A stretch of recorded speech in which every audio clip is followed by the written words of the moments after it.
I don't think we need to zoom either, right? Seems fine. Yeah, I think it's fine. I'm looking great, as always. Oh, So, same. We're all just narcissists, of course, you know. Yeah, narcissistic. occupational hazard. Occupational hazard, right? You have to be a little bit, you know. So. I'm just the best. Oh, for sure. Okay. That's what I mean. I mean, I'm pretty sure I'm the main character. Did you not see me on stage, Dude, dude? you're in the middle now as well. So I mean, Exactly. You're like the antagonist, dude. What do you mean? Am I the villain, right? I mean, I kind of look like the villain, actually. I went to shake your hand and I was like, oh my god, he's gonna kill me. Like, he looks so mad. I didn't know what happened to you. I had a lot of character growth and really very fast after the race, you know. It was, you seen the Arthur meme now? I have. It was hilarious. I laughed my ass off when I saw that. That was really funny. Yeah, so I heard I couldn't hear the casters or what was happening at all. Apparently you guys could, but I would hear the crowd go, ah, and I didn't know that every time they did ah was because of some incident that occurred. You know? Which And so, incident? Wait, my incident? yeah, your double incident in Act 5, and so like, Oh, okay. and so like I didn't know you were having a rough time, so I was Yeah. like, hey, GG man, you really. I mean, that was like not necessarily from the end. It was from the start. Yeah. It was just from the start. The whole race, I was just like, man, Race it's is kidding rigged. me, dude. Yeah. It was set up. It could be rigged. Who knows, right? You never know. Yeah. You never know, dude. Can't control that, right? So. Go ahead. Yeah, that I didn't want to interrupt. It's all good. We are the intro. Right? Who needs this guy? This is the the bathroom. time I need a happened. shower. Anyways, again, there's a bathtub. I don't have one at home, so I might as well just slip right in. Yeah, Let me know when you guys are ready or done. I mean, that race was rigged though. All those acceleration shrines, that's not Yeah, normal. that's not normal. Crazy. It's not normal. No, That was so Two normally. frames per zone. Yeah. Yeah, so normally acceleration shrines are very uncommon, and you don't check shrines out of the way because they're not acceleration shrines most of the time. Usually they're like freezing, they're brutal, whatever.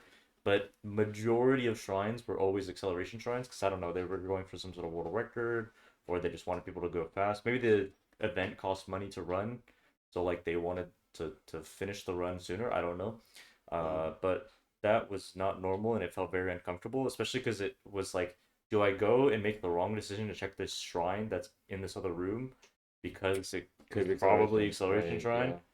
Versus like, I know that's the wrong decision. You shouldn't go into a different room to check for I acceleration. actually suspected that they might do that because like it's PoE 2, right? It's like so hype and like they're doing a race. Why would they do a race, right? Obviously, just have a super exciting moment, you know? Yeah. And of course, they make it really flashy. It's like to have everyone zoom. Like I've been talking to a lot of people who don't necessarily play these type of games a lot, right? But when I showed them what it looked like, they're like, "Wow, this is so fast paced. I love it. This is so amazing to watch. I couldn't do it. I love it, right? It's amazing." So Yeah, for sure.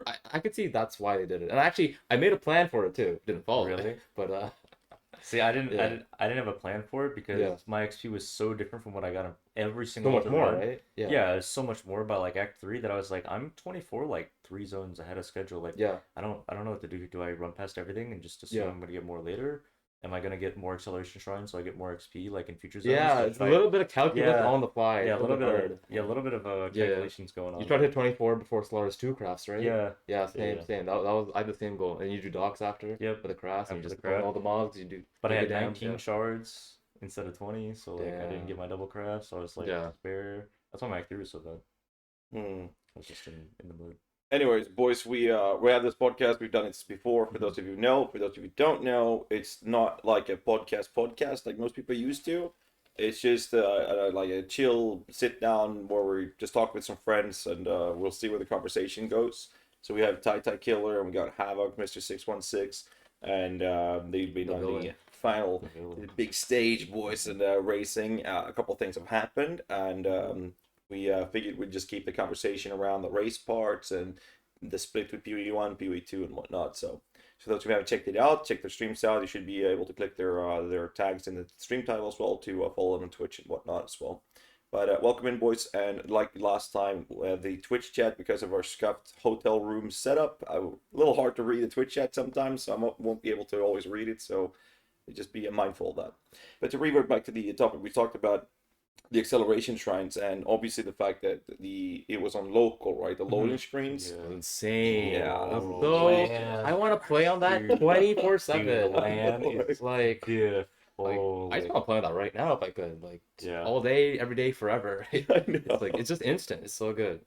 Like was really funny with the whole approach is like I used to race for about 5 years, and you know you have the casual players down here, and I consider myself a pretty goddamn good racer. I'm like miles ahead of them.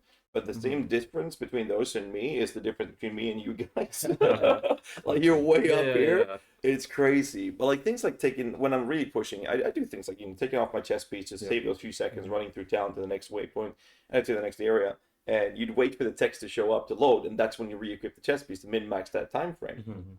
And I saw you guys in the start. It was like people walked up, and then you hit the loading screen, and I don't know who it was, but someone still held the chest piece on their mouse cursor, and then realized, shit, you gotta equip it before you reach the actual point. That was a little bit adjustment. That was me in Act 4, I think. I was exiting Act 4, and I was trying to put my chest piece back on, but I forgot there's no delay whatsoever. So. Oh yeah, we usually do it during the delay, the ICT loading. The 10 gifted, dude. 10 gifted. Hell yeah. Romantic Well, thanks so much, man. Appreciate it. Thank you. We can talk about the Chieftain rework in a bit, but I want to talk a little bit more about the race and just how LAN feels. It's basically like, well, one of the weird things about playing on LAN is that obviously there's 0 loading screens. If you're not sure how it works, the loading screen, like instance creation time, is based on how close you are to Texas, because that's where the servers are based. And so if you're near Texas, it's pretty good. And so me living in the USA and like the Midwest, Havoc in Canada, Toronto area, Toronto area, our loading screens are pretty good usually. But then we practiced in New Zealand, and the loading screens are like horrible. It's like, I mean, I could literally take a nap, or like I could like check. Sometimes I would like check my phone and like tap on my phone and see what notification I got in the middle of a loading screen, just because it's so bad. I don't know how like Steel Mage or anybody else could even hope to race. And then to go from that to then playing on LAN, where you click the zone and you're already in the next one. It's a world of difference. It's almost unsettling how fast it is. It's like, wait, I'm already here? I'm not ready, right? Yeah. You know, with those like loading screens must give it a couple seconds. Like, because I know, like, I'm not as good as racing as you guys. Even when during my, I want to just use the word prime here, but when I was at my peak, I used to have a prime too, so I might be too old now, right? So. You were on the main stage. I mean, you're still miles ahead of. But am I too old to reach the top, right? The top of the top, you know. Yeah. So I mean, I remember like every time there was a loading screen, I could like recap for a couple of seconds, be like, okay, I know what to do in the next zone, and think about that. Yeah, you don't have that. There's no time to. There's zero time to think. Yeah, like I already felt in this run, there was like no time to think. Yeah. Like you get the ball oversaw. There's still like stuff that you got to inventory, Tetris, fix everything. I had some hotkey stuff there to do, and just like this run's like, well, nope, just even less, just go. And I kind of appreciate those extra like little bit of seconds, those like micro like adjustments sometimes. Like I would click on where I want to go, and in the loading screen I know where to aim my mouse at, but it's kind of uncomfortable because there's not much of a loading screen when you're just going into town for the first time, you know. Yeah. Well, I'm pretty sure you did the same as me. So from 2019, Ty talked about he memorized mouse positions and loading screens. Right? I did as well. And I was like, I did the same this time actually. I memorized out, all right, this instance here for Riverways, and put my mouse exactly here, click exactly here, right, and press this button after.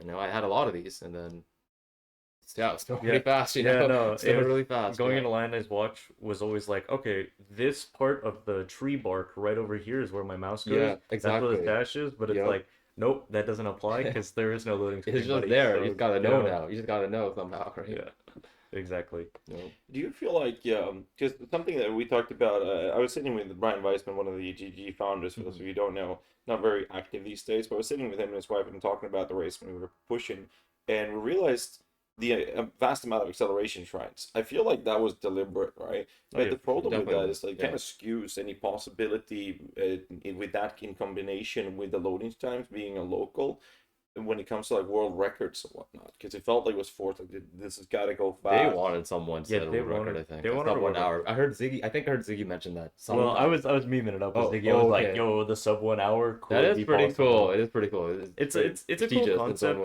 It's a cool concept, but I don't think anybody will have zero nerves, right? I don't think anybody will have an iron will of just like, I'm just gonna full send the run. I don't care if I die. Like, I don't think anybody's gonna play like everyone made mistakes they don't normally make. Yeah, everybody made mistakes. Everybody was a little shaky. Everybody made varying degrees of mistakes. Some people's mental boomed. Some people's mental kind of held steadfast. But like nobody played. I don't know. Who's that? Somebody did have an incident. Imagine getting upset about a race. It's just a race, guys. Yeah, it's just a a game, race. bro. Why Dude, so it's serious? literally just a game. It's literally just a game. Like, why would you get upset, man? I know, right? It's just a race. Yeah, I believe you were the first one to exit game because you guys don't have AHK, right? To No. the log All properly? manual. Yeah. Oh man. So I practiced doing it manually, but my hands were a little shaky, so I may have accidentally hit exit path of exile, and that made my heart jump because when I was trying to change settings around, they were like, "Do not exit the game. Like, you're not allowed to close it." And I was like, "So what happens if it does get closed?" They're like, "Well, you better not close it." And I was like, I guess I better not. And so as soon as I hit exit path of exile, I was just like,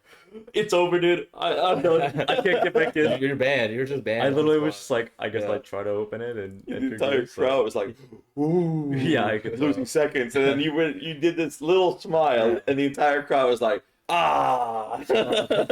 Rise asked if I could hear him because I was like laughing a lot during my run, but that's just because I'd make a silly little mistake and I'm like, I like the energy of the crowd. I don't know why. I was just vibing with it. Like every time they cheer, even if it wasn't for me, I was like, "Oh yeah." It was just like, I did get startled sometimes. But I don't know. Someone was fighting a boss for the first time, and the boss. Oh yeah. It just played this giant bass, and we could feel it. Like, Yeah, we could. My whole chair, hand, computer, it just started shaking. I think it was. Like, is this an earthquake? Like, what's going on? I think like, it was Brutus like doing like his slant. I think Brutus landing made the whole thing shake. I felt and that I think I got startled for like 0.3 seconds. Like, oh my god, what's going on? Oh no, it's just Brutus, right? And everybody's fighting it around the same time, and we're all like, boom, boom, boom. We're at the club now, right? Yeah, just pounding away. Right? When that happened, I was like, oh shit. Especially when I ran out of life blast and I was like half HP, and I was like, well, I guess I'm sending this. Right? Yeah. Who was it that was so close to dying on Brutus? It was you. Yeah. Like every time somebody dropped low, I believe it was even Ty at the end. If he had died, Meixsell would have won, right? Oh yeah, for sure. And Ty went down at the end to 10 HP or something. Really? Yeah, 10 HP. Really the entire crowd was like, yeah, I could hear that. I heard that, and then I heard, oh, and I was like, something eventful is happening to someone else, and I am. That might have been me. I guess. And I am like mowing the grass right now. I'm having a good time. Yeah. I was just like, damn, somebody's going through it. I don't know. Maybe it's the same person. Maybe it's different people. Sounds like they're having fun over there, but I don't know. I think the adrenaline must be peaking when you see it. Yeah, like sure. You don't even see the red. I had a couple moments where I had some close calls. Where I was like, oh no, that could be a close call. It's like, holding my breath. Yeah, I had a few. I had to breathe a lot. Yep. A lot of breathing technique went into this one. Mm-hmm. Do you get to practice like the actual breathing of that? Because that must be very hard to get in a practice. I do actually. Work. Yeah. Actually, on Twilight Strand, I literally have a breathing routine. I'm not even kidding. And I'd redo it again before Hellrake. Actually, it's deep breaths, trying to stay calm. 'Cause, yeah, the early game mistakes are almost the most important. Yeah. So before the second qualifier, I've always had like a really hard time like with breathing and a hard time like keeping focus and stuff like that. And so I watched this anime and there were like they did like a really heavy focus on like deep breath in, deep breath out, maintain composure. And I've always had like a really big problem with like, okay, let's suppress all emotions, let's just focus on what I need to focus on. But then it's like, no, I need to focus on like, what do I need to do, and like how do I do it like with the emotions that I have, like how can I like temper the storm, you know what I'm saying? So there's a strange combination. Yeah, it's strange. It's so hard to describe actually. It really is. You do have to focus on what you can control, right? But you're so emotional and in the moment. Yeah. But you are so emotional because this is one shot for every 4 years, it seems, right? Yeah. Just like this is it, right? Like all the practice runs we've ever done, the scariest part about it is no one will ever give a shit about what kind of practice we did. Nobody will care what kind of PB you got. Yeah. People will only care about the race and what you got in the race. And yeah, no it can definitely be nerve-wracking. Like, I remember talking to friends like, man, what if I just lose about like 5 minutes, right? Yeah. It's like, oh, I would be so embarrassed, right? Like, it could happen, like, and I could be like winning by 5 minutes in practice every single run, but it doesn't matter. It doesn't on the matter. race day, right? So. And you guys didn't have the acceleration shrine galore happening when you were practicing. Yeah. Can't simulate that. No. It's like you mentioned, Ty, as well, being like 3 levels, or like, you were a certain level that you were expected to be 3 zones ahead. Yeah. Because of acceleration shrines. Yeah. And I mean, at some point, it's like you just what do I do? Have to decide: am I still killing things now with acceleration shrine because that's beneficial, right? Yeah. Versus, well, I'm expected to be 3 zones ahead. Do I just skip everything and just run ahead now? But it's kind of crazy to see that mathematic. Like you have to do that at the same time, keep track of the inventory management, gear management, and how you're planning the next area and where to go. But I don't know. I just can't handle it. I would never be able to do it ever. Well, it's interesting because there's a exponential skill level here where it's kind of like if you look at like a StarCraft 2 ladder, like obviously you have like silver players, you have like platinum players and like masters players, but the difference between like someone that's like low grandmaster and like the actual like top players like Maru, Beyond, Dark, that kind of thing, the difference between low GM to like high GM like that is like the difference from like someone who's like never played PoE before to like someone who's got like a 4-hour Act 10 in PoE. Like it's a huge difference, like even at the top. And so you'll see that like the difference between me and Exile and Ty is pretty massive.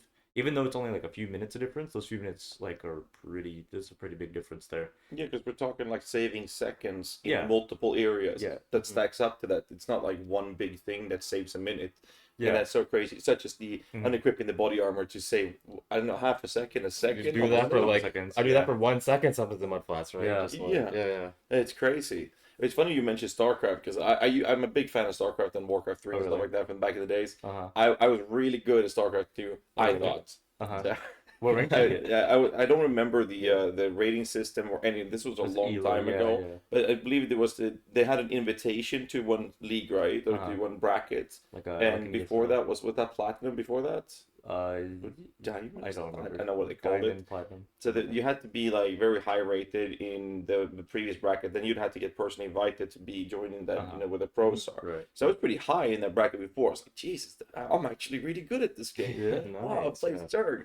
And then Valentine played Zerg and was in Europe and played and ended up playing against me. I don't know how like I'm assuming we were in the same division or bracket. Yeah. So I got to play there. And I have never been so humiliated in my entire life. I'm pretty good. No, you're not. I had no control over anything. I just lost every single thing I did. It was like so crazy to see that difference. Yeah. That's how I was like, I gotta look this guy up. I was like, okay, so this is this person. I'm like, whoa, all right. So I'm not good. That was my realization. I had a similar experience in League where I was pushing through Diamond. And I hit Masters, and then I hit 100 LP, then 200 LP, and I was like, I'm feeling pretty good. I feel like I caught my stride. My MMR was really high, and I played like really late at night. We call it demon hours because like you know it's just 3 a.m. queuing up alone on a Sunday night. But I was queuing up, and I played against someone who was like 1,000 LP higher than me, like challenger. Wow. Yeah. And he just smashed my face in, and I was like, wait, this is unfair. Not only is it unfair, but like when I watch like a challenger streamer and they've got like some like low rated newbie that's like hard like throwing their game, I was the low rated newbie that was throwing the game. I feel like this experience is like almost mandatory, right? You gotta just the newbie crushing. Yeah. And I mean, after enough of those, I would probably go back to being like, okay, this is how I actually play against like a really high rated player. But I just didn't have enough experiences, and I hate League of Legends, so I didn't want to play anymore. But like if I had enough races against Ty and Exile, like the gap would close pretty fast. I think the issue is there's only a race like I don't know, once every few years or something like that. Yeah. I used to play in the A series in Dota 2 many years ago. So I played for a team, Gottfrag sponsored it, was Get Paid Gamers, so I was actually getting paid to play. So I believe I'm the only PoE streamer that's played like semi-professional. A series was basically like an amateur league before you got to the big leagues and got your name in there. Besides that, it was just having an obnoxious high rating. So those were like the two big ticket ways to get your name into the big teams. I played 4th, 5th position. And then, back then, they didn't pay esport players and professional players enough to make a living, especially not with Swedish taxes. I'll not go into that topic. But it's so funny because I think it was like half a year ago, I saw Alkaiser and Rise. They were all like, yeah, I'm just going to get my Immortal rank, the highest rank in Dota. And I just felt so bad because I was the only one in the community that has actually played it in a high level. So I was like, yeah, I'm going to get it. Like, I have to do it as well. So I just sat my ass down and grinded it. But you know how MOBA games are. They are so toxic.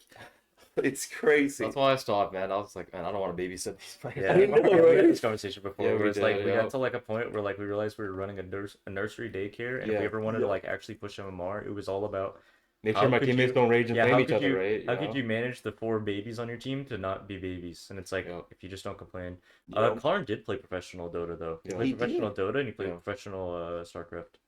I gotta He talk lived in more Korea about for that. I 9 actually years. did not know. I thought I was the only one. Yeah, you get along with him pretty well, I think. Yeah. Yeah, Migor and we hit it off pretty well. Yeah. Oh, okay. Yeah. Absolutely. I definitely gotta talk to him.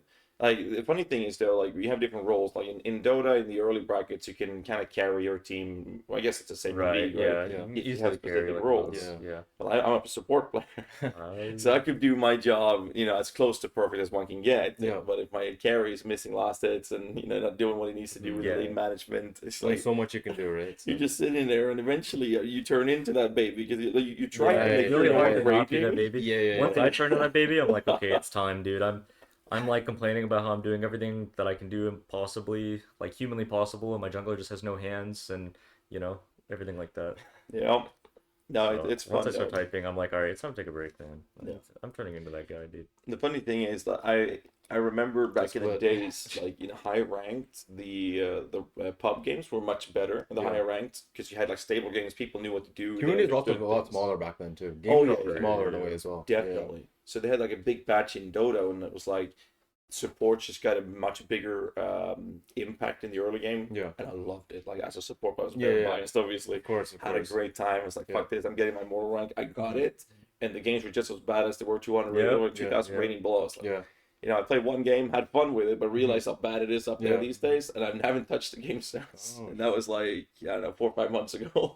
Yeah, I had an experience a few months ago where like I was like low Masters MMR. I was like, okay, I'm kind of vibing with this, and I was like, all right, well, let me try playing a different champion on like my platinum account with like low diamond MMR. It's just like an alt account I use for practice. How high is the diamonds? Because I haven't played the League of Legends that much. Diamond 4, 3, 2, 1, and then it's like Masters. The And so I Masters was- is the highest. Yeah, well, Grandmaster, then Challenger. Mhm. And so I was playing in my Masters account. I was like, well, let me go play on my alt account. And the games were completely indistinguishable. I couldn't tell a single thing apart from like any of the 2 games that I played on either account. They were not easier. They were not harder. They were like literally the exact same quality. And I was like, these players are the same. They're all the same no matter where you go. So there's Yeah. big brackets in the middle section of MOBA games where it's like it's basically a flip a coin. I usually say that in Dota since I'm more experienced with that. But I guess that translates to MOBAs generally, Mhm. where 40% of the games you will win no matter what you Mhm. do, and 40% you will lose no matter what you do. Yeah. It's all about those 20% that you have a huge impact on that you get to deliver on, That's true. and Yeah. that's how it feels. But that's mostly from a And you sometimes just gotta get support enough perspective. games in, right? Yeah, a lot Yeah. of the time it's about Yeah. just getting enough reps in and Yeah. stuff like that. No. But to revert back to Yeah. PoE, so it was a fun tangent. though. That's always good. No, I was just thinking the same thing. Yeah. But Well, yeah, I can I go mean, from directly to PoE from earlier when we were talking about getting smashed right by the better player. Like Yeah. before the qualifiers, right? I think it was before the third one. Mhm. I raced these guys, Exile and Tata, after they qualified, and they just smashed me, dude. And I'm not gonna lie, I needed that. I Yeah. needed that. I was like, oh yeah, this is a race. This is actually a race. What am Yeah. I doing? Speed walking, right? I'm racing, right? And they beat me by like probably a couple minutes. I'm like, okay, I gotta step my game up, right? And I think that actually did play a part in that qualifier that I made them, So That's fair. That's fair. yeah, it was good. So like qualifier 1, I felt like I gave it my all to that point, and I practiced a bunch, and I was like, you know what, I lost by 25 seconds, and that every single practice run, that number played out over in my head because the there were home skip, right? there or were, something? there were Yeah. plenty of times where I was like, oh, I don't need to do the comb skip, I don't need a lightning warp. There were plenty of Yeah. times where I'm like, oh, I don't need to take off my chest piece, and every time I was like, oh, it's 2 seconds, who could 25 seconds, and literally Yeah. I was just fueled by that. And so going in Yeah. a second qualifier where I almost got a 105 before I died, I was like, this is what I need the juice, I need the sauce, I need Yeah. to be, You I need need the to be pumped boba. up. Yeah, I need the boba. Yeah. I did actually order boba that day. Yeah. yeah, the boba tech. I'm learning right now from Dude, I got boba before my race, and I was pumped up. I was ready Yeah. to go. It's like we talked about before, like the time difference between the high end and the ones that are just behind, even if that might be, it's an entire minute, or like that's one death, right? Yeah. Or 2 minutes. It's not one mistake that's caused, well, a death obviously, but outside of that, Usually it's it not is. one mistake Yeah. that's causing Yeah. that time spent. Yeah. It is those 2 seconds you save from unequipping that chest Yeah. piece. It's those 2 seconds you save from misclicking your inventory management. Yeah. And like that adds up so quickly when you Yeah. have like 5 acts and all those zones, leveling up. I mean, I saw several times. I think most notably, I saw Meixsell No, it was Ty actually. Sorry, Ty 3. He had 2 skill points ready to go. But because he had before he got acceleration shrine, I think he contemplated speccing into it because you had like this mini stutter, you could see it. Yes. And then he realized there's a pack of enemies, but as soon as you bring that window up, there's a risk you're gonna die. Yeah, So exactly. he just kept going. Then he got an acceleration shrine, and he was like a next zone. And then in that zone, there was a little bit of freeway, so he clicked the move, and they went in. And I think he only spent 1 point, if I recall correctly. Yeah. Checked everything, spent the other point, and then he moved up and kept going. But that was like an entire zone too. And the skill points are very valuable. And even especially those lower levels, so 2 skill points, it just felt crazy to me that he wouldn't invest those because that could make or break a death, or needing to only do 1 attack rather than 2 to kill something, and all those things. With those well, I can add a little bit to that, right? So we actually had a difference in strategy. I think Ty and I, we went for a strafer strategy, right? We went for discipline and training after precision and stuff. Then Holy Dominion, I believe. So he went for life nodes, and all resist. And all resist. Yeah, which that, you get that at level 13. And then your next 4 points are literally just int nodes. So they're not too impactful. You can kind of just chill a bit. You get to Weaver. Weaver goes up. All right, I got some downtime now. I assume that's when he did. I believe it was after. Later on. That was the strategy I had going into the first qualifier, and I felt very safe. I felt very good, and I just was like, no, I need like a better tree. I need like a more YOLO tree that I feel more comfortable with. Because if I can get comfortable in the YOLO tree, then I can scale it back a bit. Take the life nodes later on, which is what I did in the race. I took life nodes before EO. Oh, okay. So, because I was just feeling kind of nervous, Before Explosive Impact or EO? So I took Explosive Impact, then I took Dark Arts, then I took life and no, I took the attack speed, the mini attack speed nodes. Okay, that's a really YOLO tree. And Dogs then is hard without that life. No, I'm fine in dogs, dude. Okay. You got a ruby ring, because you should get a ruby ring. I found the ice shot archers are actually pretty crazy sometimes in dogs. Yeah, dude, I feel like it's the fire res that'll almost really. I had no problem with the fire damage. Dude, it was the ice shot that for me when I did the low HP runs. I did so many YOLO tree runs. I guess for chat, the YOLO tree run is like, you get the Templar starting nodes, you get precision, then you just book it to Explosive Impact, and you do everything else that I just said. But you have no life, and your life's really low, and you just get stunned all the time. Well, I needed discipline and training for Gravicious, because that guy like farmed me. Yeah, and the blackguards are there. Yeah, so you need level 26 for that if you don't do skill points. Yeah, which is what I found. Yep. And so I had my tree plan around I believe 2 of you guys, I don't remember who, but I know 2 of you guys dropped really low on General Gravy Sauce. Like, Jesus Christ. I don't remember if that was me. I mean, it's pretty possible it was. I don't think I had too many close calls besides like Brutus, I think. I know like when I'm not racing on a league launch, and racing, I don't want to say races in yeah, I mean, it is racing though. It is. You're racing in your own way, Or speed running then. Let's call it that. Sure.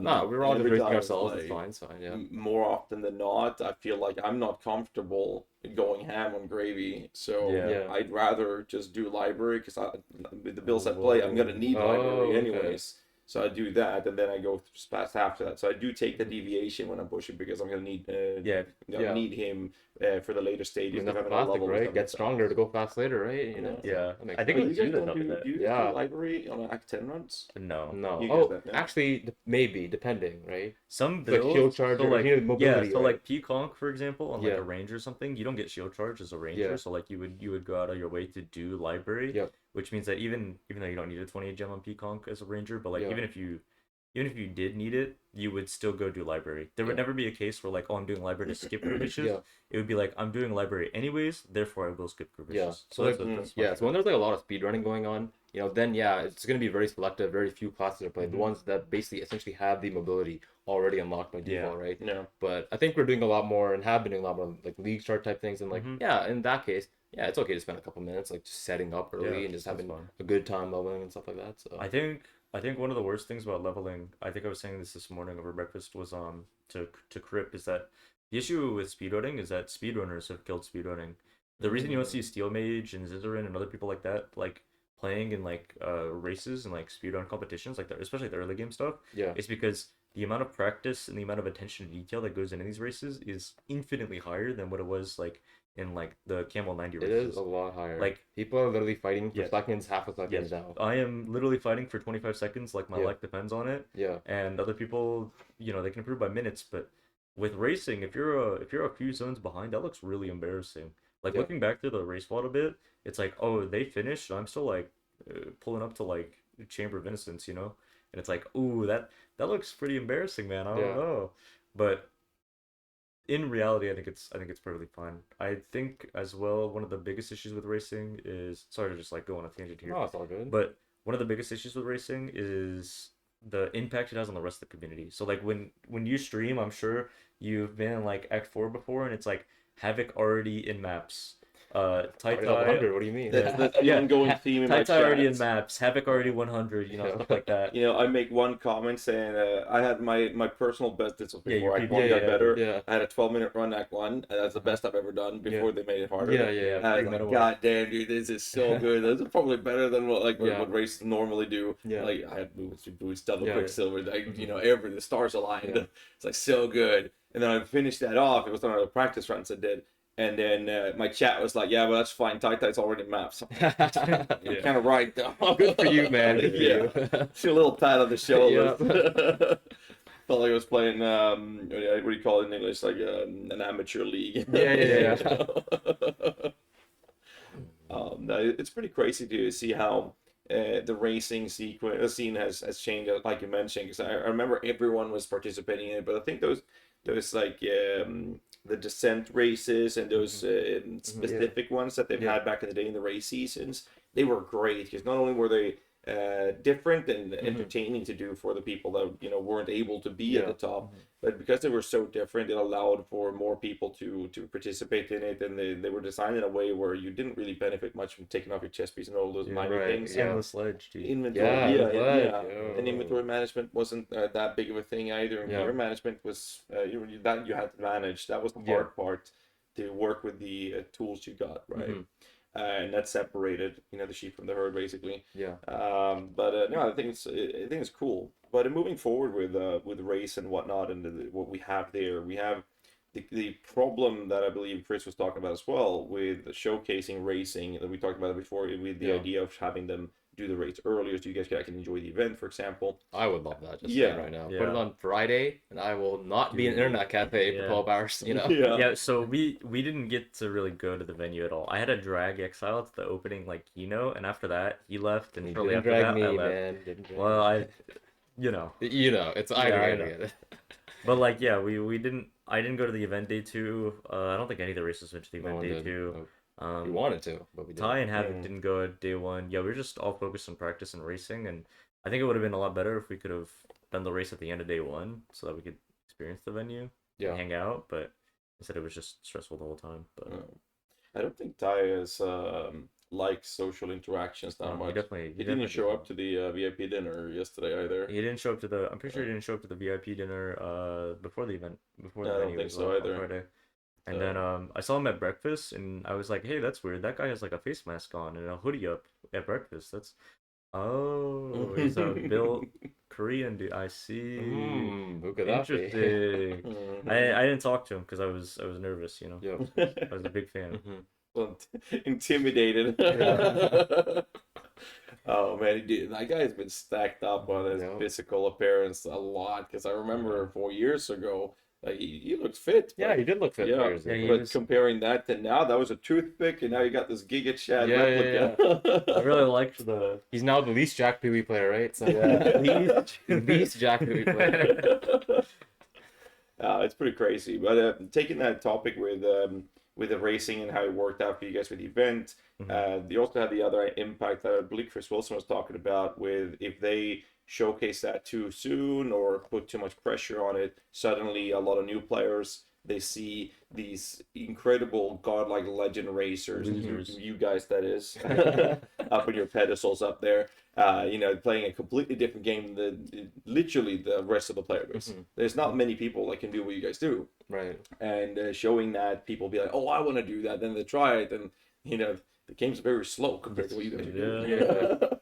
But so I guess there's that problem, right? But I definitely think that it would be fun to see more emphasis on race in general. But I guess they got to find like a balance. It's not the angle they necessarily want to showcase or promote. I agree with that. I think eventually they might want to, but they don't want to start there, I think that PoE sports is kind of a meme. A little bit. I mean, we're definitely kind of pushed off to the side a little bit, I'd say, but I don't think we're quite like dance monkeys dance. Yeah. We're a lot of like entertainment value for them, and I think it should kind of stay that way. Communication this time was a lot better, except for a couple incidents that we had. There was a couple.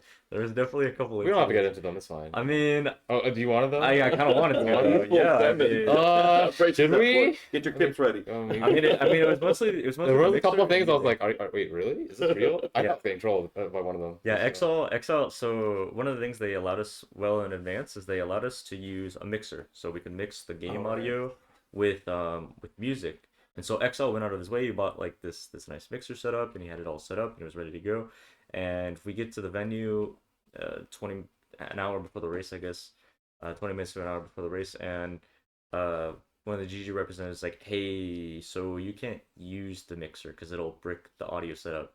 Meixsell was like, yeah, but you told me I could use this. Like, I went out and bought this thing, and they're like, yeah, but it bricks the audio setup. He's like, okay, but we specifically added a rule months in advance that this would be okay. And he's like, can't use it though because it breaks the setup. It was like, ooh, just that lack of communication was pretty. I could tell it was very upsetting for him. And the fact that he went out his way to buy that for the event as well. Yeah, I bought like some special noise canceling earbuds. You know. Yeah, we couldn't use our earbuds. Practicing with those. Yeah, had like a special headset and everything to go over top of that. Yeah. I was like, yeah, is this good? Is this allowed? Took pictures of it. Yeah, it's good. All right, so I'll go and buy it. Start practicing with it. Everything was great. And then I think around an hour before, I got a message. Someone telling me, "Oh yeah, tell the racers that they have to use someone else's stuff or like the provided headsets, right?" I was like, "Is this a meme? Like, what do you mean? Yeah. No one's told me this. You know, the person I was in contact with, they didn't tell me this." And then like during the pre-stage, this is around 10 minutes before we're gonna put our keyboards and stuff there. So no one's actually told me this still yet, right? Yeah. And I just asked, so whose headset are we using? Oh, using ours. And I'm like, oh, okay, now I know. I just and obviously this might make them look pretty bad, right? But I don't mean to paint them in. And that's not exactly the angle I want to go for. Because a lot of the communication this time improved a lot. Yeah, like we're might be focusing on one thing that they did not do that well, but they did a lot of things better, you know. Last time we just kind of like loosely got some questions answered, and this time like anytime we had a question, it was answered pretty quickly. Things were amended to like the rules, not in like a cheating kind of way, but in like a like. Can we use our mouse and keyboard? Like, yep, that's allowed. And things were answered quickly. They're communicated to all the racers. So last time Ty had a bunch of questions. You know, things like, what will the temperature of the room be? What the angle of the chair, the angle of the monitor size, the height of the chair, width. Yes. Things like that. There were just some meme questions that were answered in an email to him and then loosely given to everybody else like weeks later. But this time around they messaged us pretty well in advance. And I think if someone asked a question, they would then communicate that answer to everyone basically. They did a lot of really good stuff, and like they made the experience really easy. I had someone helping me. I think it was like Pert or something set up, and he made the process so easy. It was really nice. Everyone just really nice, honestly. It was good. Yeah, the GG reps were really nice to work with. Yeah. It was nice. Like they definitely improved on a lot of things. Oh yeah. I mean, you guys weren't participating in the event that much, but from my experience with the event part was way better than it was last time. So I really felt like they had this test run with the first Exilecon and with the stuff they had now, communication wise. They're only gonna get better, right? It already was better than last time, sure. And if they do another one, an Meixsell, right? An Meixsell. Yeah. I stole that from Chris from last night. Oh yeah. Not sure how much we can share there, but there's definitely some interest in having another Exilecon in not so distant future. Well, you make it sound like they planned out the next one, but we didn't get any. We have no idea. We actually have no idea. Like we can speculate. Obviously, I'd love to have another flight to New Zealand and just an opportunity to participate because like. It's pretty cool. We're just playing video games and like, I'm literally just playing video games. You're kind of good at this game. Why don't you come play? I think free trip, right? I think one of the big things for me is that although there's like a certain saying for like, don't care about what other people feel about you. Just be your own person. In a way, I really do care about like qualifying for this event and being able to go because you can talk to like your aunt or your uncle about like playing video games as much as you want, but like unless you're specifically saying like. I got flown out to New Zealand. I was one of the best players in the entire world. Paid trip and everything. Just full expenses paid for. They understand that for some reason. That materializes. I had the exact same experience actually. Yeah. Once I kind of this is because I qualified because I'm top 4 or whatever. Exactly. Then it's just I see. I get this now. Yes. There's like an aha moment. With, like people who don't. like, because my family doesn't really play video games. Yeah, So they don't and really like video understand it. gaming as like It's a like job. pastime. It's a little bit To different, them, right? to them, I sure. say I Even play video content, right? games, Yeah, and they're like, "Oh, yes, Pac-Man." So it's like it makes a big difference to me. Yeah. It's So, funny that you I can mentioned appreciate that that with too, yeah. family and whatnot, because Mhm. obviously it is an occupational hazard. Yeah. Right. I met my mother a couple of weeks ago, a couple weeks before the trip, and she said she meant well, I think. She said, The foreshadowing here. like, It's she intense. said to me, there was some guests around, and she's like, "Oh, GHAZZY, it's so wonderful that you have managed to succeed with something none of us ever thought you could ever pull off." Mom, what are we doing? Yeah, I want to just like give you a hug or something because I may or may not have had similar things said to me. And Yeah, I've had the I'm exact like, same "Whoa, imagine whoa." just My fiance was looking at me like, "Are you all right?" I'm Yup. like, "I don't know if I just Yup. heard what she just said." I'm like, Yeah. "What the fuck?" Yep. Is she memeing? She But, probably meant well. I know. I think she meant well, but it's Yeah. like it's definitely like this lack of understanding. It is a new industry, if you will, from the last decade Yeah. or so. That's like really grown so fast. Yeah. And it's changing. Yeah, Like I became it's a father rapidly not long ago. We have a 4-month-old daughter now. Congrats. Thank you. It's the same thing there. Like I thought that me being in the gaming industry, I know what the Zoomers like, the kids. I Yeah. speak the language. Yeah. And then the next day, those fucking TikTok shit to Snapchat, whatever, craze Ooh, started the with the NPC AI. stuff, right? Yeah. I was looking at it like, what the? Think of it fuck is subs. this? Think of it subs. Think of it subs. Yeah. Yeah. Oh man, got So me feeling like a cowboy in ice cream and shit. I was like, wow, dude, what am I looking at? The people were loving it. I was like, I do not speak the language. Who even anymore. watches that? That's what I'm wondering. Like, don't know. I actually don't even know. I don't like, even know. It's like hearing someone soundboard like that is just it's background noise. That's what it is for a lot of people. Okay. But still, But yeah, I guess so. Yeah. but they have to pay money apparently for these Yeah, whatever they do. stickers or Yeah, it's emotes like- or whatever it is, it's like a right? sub, Yeah. Yeah, and I Like a song. I mean, I'm sure to like someone a bit older than you, hearing someone say, "Yo, thank you Worcester 673 Chatter 854 for the subs. Appreciate it, guys." Like, why do they do that? Like, oh, I That's justify it true. because I get their little faces in the chat, and like talking to like an older person about that, they're not gonna get it. So maybe true. you guys are just getting old. I don't know. it's funny. Like I Yeah, worked as a right, because it's mechanical. the old, yeah. No, I worked as a mechanical engineer and I did that part time before I went full time with the stream. Yeah. And my boss at the mechanical engineer job, when I told him I'm gonna leap off this cliff, I'm gonna see if my wings hold, I'm gonna go full time with it. And the first thing he said is like, "Oh, you can't make a living of that."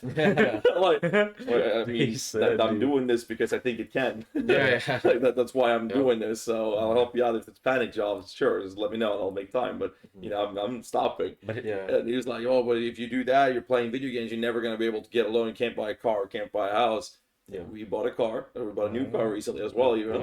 nice. It's a cheap one. Let's not good. Let's not exaggerate here. No, it's And then, 2023, but it's Like we're in the process of saving money to buy a house, and it's pretty crazy. And we talked to the bank, and they were like, "Yeah, that's fine. I'm just gonna get a little bit more money, but saving up, right?" And it just feels so good because, like you mentioned before, like we're getting inspired or getting this disciplinary buff, if you will, from seeing these people in the qualifiers being ahead of you. Yeah. That negative feedback is like, I am not good enough right now. It works as a inspirational push to become better. And I wouldn't say it's more than like negative feedback. It was more of just like my approach was a little bit more wrong. Yeah. I wasn't treating it how I should. It's so hard to like, as I said, I wasn't racing. I just needed to play it like a race. Yeah. So it was a race, right? Yeah. So, It was a race. Yeah. So I think definitely when you receive, at least I feel that a lot. Like when I get a lot of negative feedback, or, you can't. I can relate to this as well, though. Negative feedback, it can help sometimes, especially Absolutely. I bet you there's a bit of, I'm gonna prove this person wrong as well, right? Yeah. Exactly. A little bit, Like, fuck that. I love when someone tells me, you can't do that. Watch me. Watch Exactly. me. Exactly. It's funny you mentioned the thing with your mom, because I know that my mom's in the same boat. She means really well. When I listen to my dad talk about like what his oldest son does, he's like, "Oh yeah, my son's he's really good at this game he plays. Thousands of people will watch him from around the world, and he's got a successful YouTube channel as well." And when someone asks my mom what her oldest son does, she's like, "Oh well, he lives at home and he plays games, and yeah, I guess sometimes people watch him, but it sounds very prestigious. he can't drive, so She's disappointed than you? I'm not someone who's. I'm not saying. I think I'm she's just very proud of me, but it's just the way she presents it. She doesn't know that she's digging in there. Yeah. She doesn't know. She's unaware. Unaware. Lily clued. Yeah. Generational differences, Yep. but I think that's gonna be easier moving forward in today's society for sure. But it's cool though. It's cool. Yeah, I think it's neat. So when it comes to the races in general, we talked a lot about the race that happened and the qualifiers. Looking at racing as a general topic in PoE, we did touch upon it a little bit. You guys mentioned that speedrunners ruin speedrunning with how competitive it has become, but I think that's a good thing personally with how it's evolved, because now it is all the best things you can do has been ironed out, and then obviously patch notes changes things. But we were in this position where it just gets better and better and better and better, and now we're literally scraped off like these are the best players, and they're not many, but they are so much better than everyone else, and the amount of work and the mental state and the battle of attrition sometimes, right? Oh yeah, for sure. So keep going. Yeah, I do like these short burst races. I've never been a big fan of the level 100 races where you have to like start scheduling. I get it. Yeah, I mean, I used to love them, but this weird thing happened. Like we're actually not getting younger. So back in I felt that last year. I thought I was invincible. Oh wait, I'm not actually. I'm not invincible. Wow, you're invincible. Because I remember like during the time frame where I was racing, we had these crazy schedules: 30 hours sleep 5, 30 hours sleep 5, then push. And if you die there, the race is over. Weren't you racing D4 though? Just basically. Yeah. What do you mean? What is this conversation? The thing is, like, we did that every 3 months, right? But we did that every 3 months, and it would take me a couple of days, maybe 5-6 days. Now it takes me a couple of weeks now. To get back together, right? Yeah. And then it started going to a week and a half, 2 weeks, 3, 4 weeks, and I was like, dude, I can't do this. I was a zombie for a month. Yeah. So I stopped doing it, right?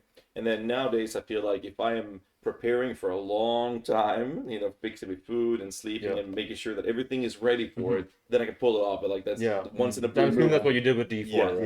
That's for the content. For the content. But like season 1 launch, I decided to do it again, and the change experience. You couldn't really do it in one. Well, you could, but the one sitting to 100 would be a little longer. Yeah. So I was in the top 20s. I was level 77, around 23 hours in it, I think.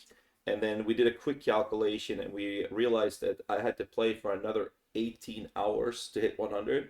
And so I would end up with that stream would be almost 40 hours long. And I was like, you don't have the age for that now. No.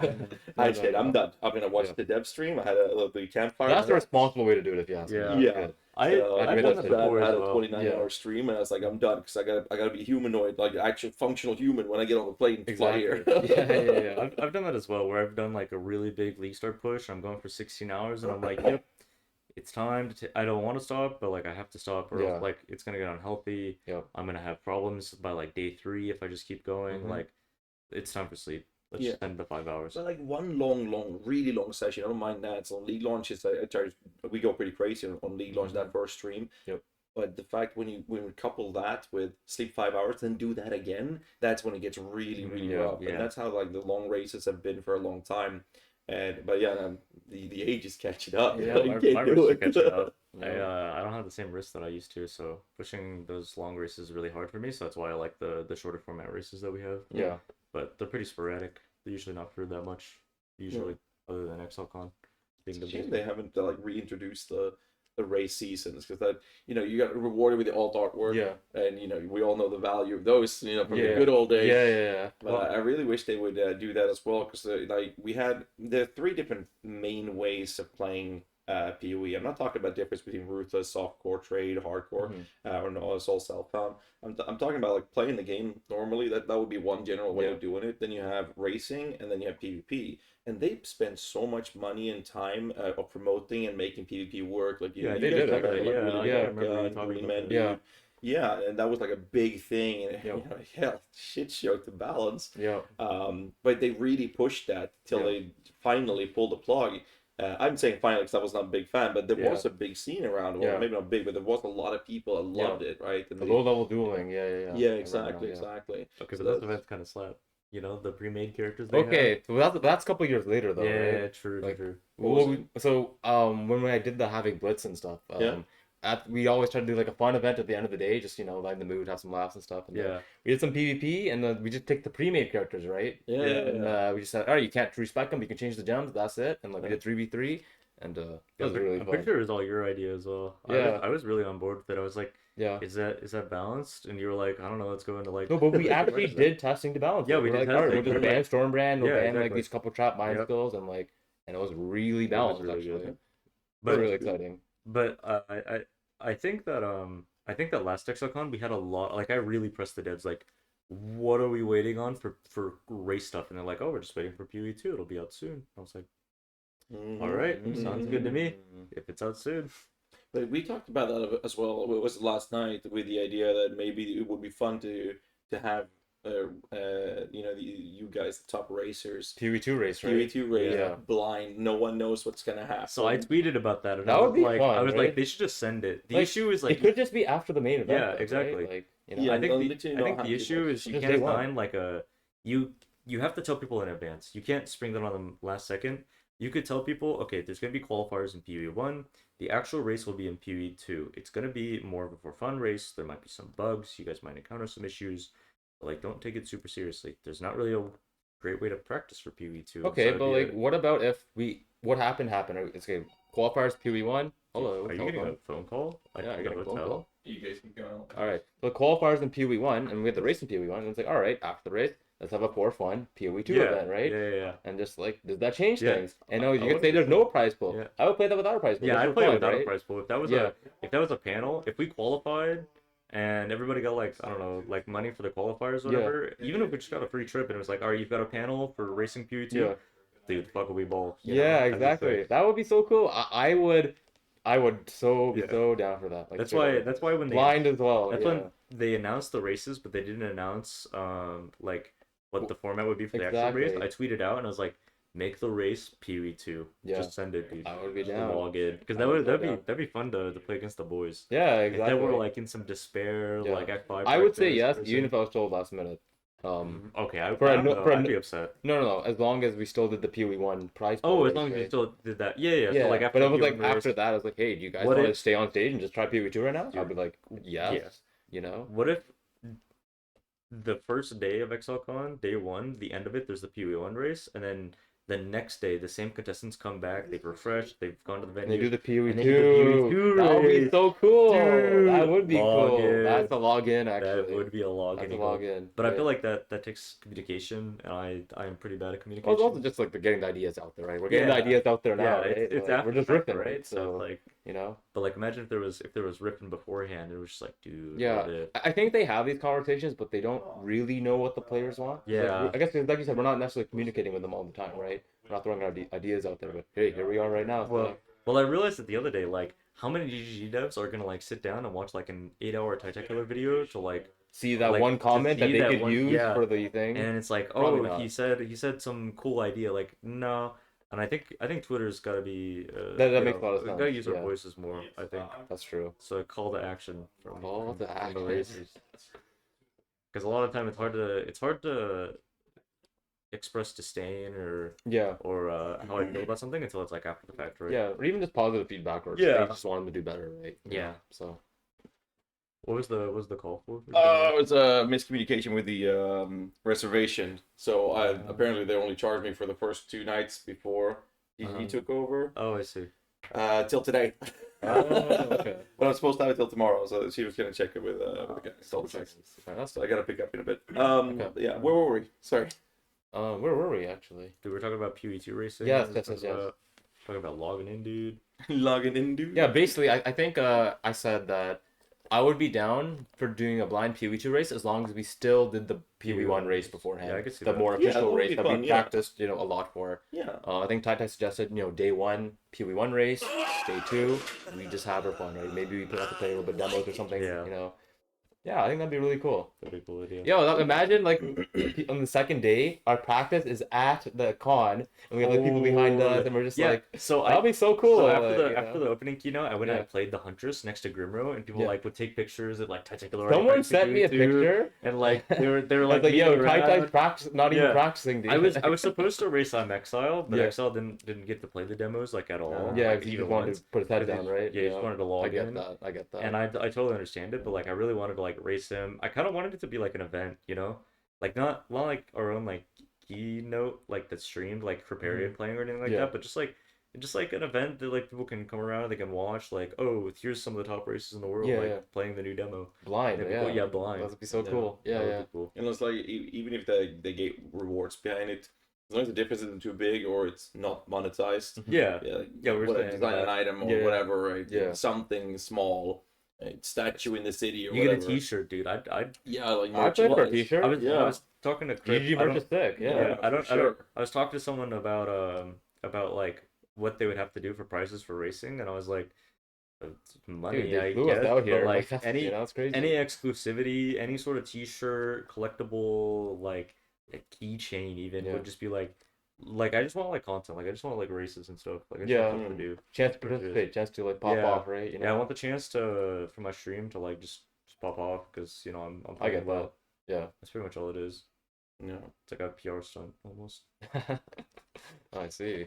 No tablet today though. No tablet. 2 days ago. You wore the tablet shirt on stage though, right? Yeah, dude, that was perfect. I was worried because when I pulled out the tabula, because when I did this and I showed that I was wearing a tabula, I was like, ooh, am I gonna end up on an Overwatch cringe compilation video? Like, I don't know. I almost wore a tabula t-shirt just to like, you know, give you something. Well, we were talking about that. I almost wore my Havoc 616 shirt because we should have communicated. It would have been so. It would have been so funny. It would have been so funny, you know. I don't think this time around I would have not worn the tabula because like it does make sense. It does make sense. Yeah. But you were the one you got signed and everything. Yeah. The crowd loved it. Yeah, like, everyone was so happy when you did it. So I think it worked out real well. Yeah, people were really happy about the tablet and they're really happy about the. Oh yeah. That was sick. That and the Arthurs. I mean, I had a couple people tell me I looked like some anime villain or something. You couldn't see my eyes, and I was like heads down, and I was like. I wasn't smiling, wasn't waving my hands. I was just like hands in my pocket, just like I'm in the mode, you know. I'll have to send you a picture after the Quinn sent me. Just like it's a really good picture. You know? It kind of has that vibe, right? You know, so show it up on the screen or something here. Absolutely, you should do that. Yeah. Because I said when I was sitting with Brian, I said immediately, oh, there's Havoc. Look how focused he is. Hands down, walking up. Yeah. No interaction with the audience. It's like just walking up there. He's so ready. He's so in the game right now. And then I'm like smiling, like. Like Rice is holding you as the memer or something. You come out, rip up the shirt, like that's the Tabula boys. That's. I mean, it's all like individually personal differences. So I think it creates this really nice display of like. It's good to have the contrast too. I think. Yeah, I think for the contrast makes a lot more fun. You'll be serious next time. Next time I'll be joking, right? No, dude, I can't. No, okay. I did feel bad the contrast of I'm Exile and Ty 23 where people were like making fun of Exile for like, you know, being like the skinny average nerd and Ty 23 being like the least jacked PvP player of all time. Yeah. But I think he's okay with it. I think he saw the memes as like just jokes. Yeah, it's just fun. It's fun, yeah. I think Chris was asking like, should we allow like people to make fun of like players like that and streamers and you can't stop it. Yeah, that's the thing. You can't. When it's about me, I think it's fine. But like, I don't know how other people. It doesn't bother me if like people want to say whatever, right? Yeah. You know. I think when it's funny and entertaining and it provides it like if it makes someone's day better to say tab you last, then like type it as much as you want in chat. Yeah. But when it's like just completely riffing on someone for like, hey, ugly, you know, stuff like that. Yeah, that's like, not cool. That's not cool. No. Yeah. So I don't know where to draw that line at, but. That was I rewatched the panel that I had really? as well, and it's I was kind of fine with it. I think DS Lily was kind of fine with it as well. Yeah. You did some talks, right? Yeah, with the streamer roundtable, and DS Lily kind of feeds off of negative shit. That you also get a lot of skin on her nose, like way more than me. I'll tell you that. Okay. For me, it was kind of fine. It was a couple comments, but mostly I heard good things, so it was pretty fun actually. But I saw a lot of toxicity from chat in general, from that panel towards other people. I don't want to throw anyone on the bus here, which was kind of sad to see. But at the same time, there's a lot of people watching, and I know they had mods that were, I saw a tweet from Mataki. Yeah. Oh man, they were going crazy, like so much that they had to do all the time. So with the chat rolling so fast, I mean, they can't kind of snipe it immediately. So they come, maybe 30 seconds, a minute, 2 minutes later, as they're working like the like a little bit of a backtracking to it consistently. So I mean, they can't really control a mob that big either. So it's. How many people are watching the streams? When I checked, it was like 150,000 or something. So it was quite significant. I don't know how many watched the during the race. Like you, I didn't have a cap on, but I was focused. Watching. Yeah, that makes sense. Yeah. But no, it's kind of crazy. But I mean, it is what it is. Yeah, what it is. It's also an occupational hazard. But I think that for the most part, from what I've seen, specifically with the races, you guys have been all taking everything really well. Especially with the hiccups that you encountered during the race. Had to have some very fast character development that night. I'll put it that way, Yeah. Yep. I gotta check a real thing here, but could you walk us through what happened and like how you feel in the moment when that happened? Oh man, back to Knob. Back to Knob. Okay, we're doing it. We're doing it. Oh my. So I guess beforehand, right? Like, I didn't know I was gonna have this anime villain energy or whatever look. That wasn't my plan. I was just like, I'm just focused on my thing. I just want to do better than last time. So I just trying to put in the work every day for the past couple of months. Get into the race, trying to stay focused and everything. Doing pretty good. I made a couple of mistakes before that moment even happened, but whatever. It happens. It's nerves, right? I think we all had some nerves here and there. Didn't do some things that or did some things that normally wouldn't do. But yeah, my game crashed. So my screen froze at the end of lower prison, I believe, right before I'm about to enter upper prison. I might have gone the first name and lights there as well. I think I was first name and lights level 8 right there. And then my screen froze. And I'm just like, what? The entire audience was like, what? What's happening? I heard that. I did hear that. Yeah. I hope everyone hold their breath, I feel, or something. At least I was doing that, right? Maybe I was imagining it. And then I think for a couple of seconds I was like, what do I do, right? Like, try to make solutions. Do you wait? I think I waited a little bit just to kind of process, like, wait, is this real life? Is this actually happening? There was a bit of flashback of literally all I saw my life. I say use the word life. At the practice life, the past couple months just flashed before my eyes in that moment. I was like, all that for this, I felt that in the moment. And then my screen's frozen. I'm moving my mouse. Nothing's happening. I can't close the game. I'm trying to press escape, trying to press Alt F4, going right clicking on the taskbar, close the game. Nothing's happening. I'm just like, I don't know. I don't know what to do. I just don't know what to do. Eventually the game closed. I don't know why, and then I restarted, got back in. I don't know how much time I lost, whether it was 40 seconds, like even just the crash itself. It's funny because the crash itself wasn't that long, but I'm sure in the moment that probably felt like an eternity. It felt like so long. It felt like you spent literal hours. I felt like I spent lifetimes there. Like actually, because that's what happened in 2019 when I was losing on the tabula. My run felt like it was. It wasn't that long, but it was. It felt. Yeah. Did you have did you have waypoints to connect? I did have a lower prison waypoint, so I don't know, maybe someone in the comments knows how much time I actually lost, right? I haven't even rewatched, hadn't counted these things yet. Maybe it was 40 seconds, maybe it was a minute. I'm guesstimating it was 40 seconds, and I just skip forward sometimes and just man, or I felt that during the race, wow, I'm literally that much behind, right? I would just be neck and neck right here with these guys. Sits in your head. Yeah, it was in my head.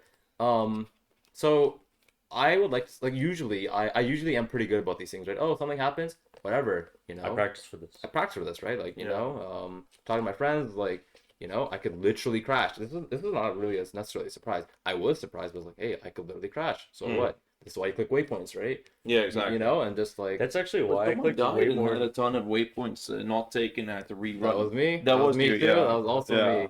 I had all these plans and stuff, and I had the same thing to myself. something good happens, don't get too high. Something bad happens, don't get too low. Yeah. Easier said than done. Yeah. Did not follow that. Just that crash, it threw me off. I wasn't in the zone per se, right?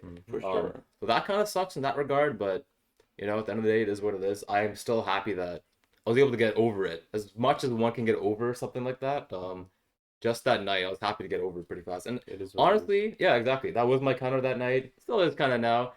Pee-wee players are pretty chill. At least that's been my experience. That con and this con, very easy to talk to. Everyone's just so hyped about the game and just like Yeah, people were pretty excited. yeah. So like now, so like in the moment, you're like really zoomed in and stuff, But like now, I'm zoomed out, dude. You got a trip to New Zealand. You play a video game. You're one of the best players. in the Yeah, entire exactly. world. It's like I'm chilling. I'm vibing right now, right? It's good. Vibe. I couldn't see that in the moment, and I couldn't see that immediately after, but now I can, right? That's- I mean, you that's kind what of got over, like you got to that mental state. Yeah. Obviously, first stage molding, and then when that came to pass really quickly, because we went out of the bar together in the evening, right? And like I thought you would be very, very upset, sad, or angry, like any mixture of those were all three. Yeah. But I mean, you basically told me then the same thing you're saying now. I think if I like went to a hotel Yeah. room or something and just like hid, then I might have retained that anger, right? Yeah. But thankfully some good people around me, good friends, are like reminded me why I was here, right? Yeah.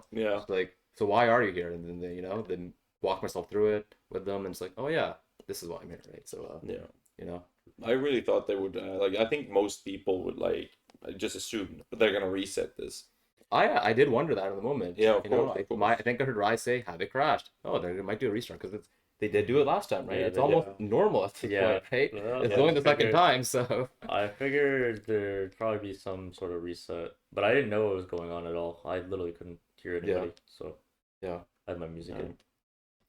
Oh, I mean, it happened. I mean, big props for the way you handle it. I mean, it really, again, shit happens, but it's also the big thing is that there was money on the line as well. Yeah, So I but think that's it's not about the money though. No, exactly. That's the thing. That's It's what not he said about as the well, money. Yeah. It's I wouldn't even say it's about the prestige. It's about like it's hard to describe. Maybe do you think potential is the right word? Like reaching your own potential type of thing. Yeah, I think it's about proving it to yourself. Yeah, it's more it's about not about that, being actually. rank 1. It's Exactly. not about winning money. It's about proving that you gave it your all. Yeah. Because obviously everybody was really nervous, so nobody gave like 100%. Exactly. But being as close to 100% as possible feels really good. It does. That's how I felt in the second qualifier. Like you popped off and besides the you were death, gaming. Besides the death, like I felt like I gave it my all. You were that gaming. felt really good. I felt that That's all energy it is. afterwards. I'm like, damn, I gotta step it up. Like, Yeah. shit. Yeah, for sure. But I think there was it was really cool for me at least watching the race and everything that transpired, and everyone thought, oh, they got to reset, and they didn't. Yeah. I was like, oh, well, maybe they give you some extra, and then that didn't happen. I was like, what the fuck is happening? Yeah. And then I was like, I felt so bad for you. And then I was like, I felt myself being like, if I was in that position, I'd be so furious. I'm not the type of person to make a scene, but I do wonder, like, is that the one moment I should have? Like, Stood up. there was like Said, a like, 1% part of me is like, I should have just thrown my keyboard in the air, summit punched the monitor, Summit right? punched the monitor. And just like walked away, took a flight immediately home. I'm just done. I'm out of here. See you later, right? Just like, maybe I should have done that, right? I think that the way you handled it is going to resonate very mature. well in the community as well. Because it to me it was very impressive personally. Yeah. And when we met at the bar, I was like, when you talked me through like how you felt about it, it's like now it's not about money, it's this and that. Of course, it would have been better handled in this and this way.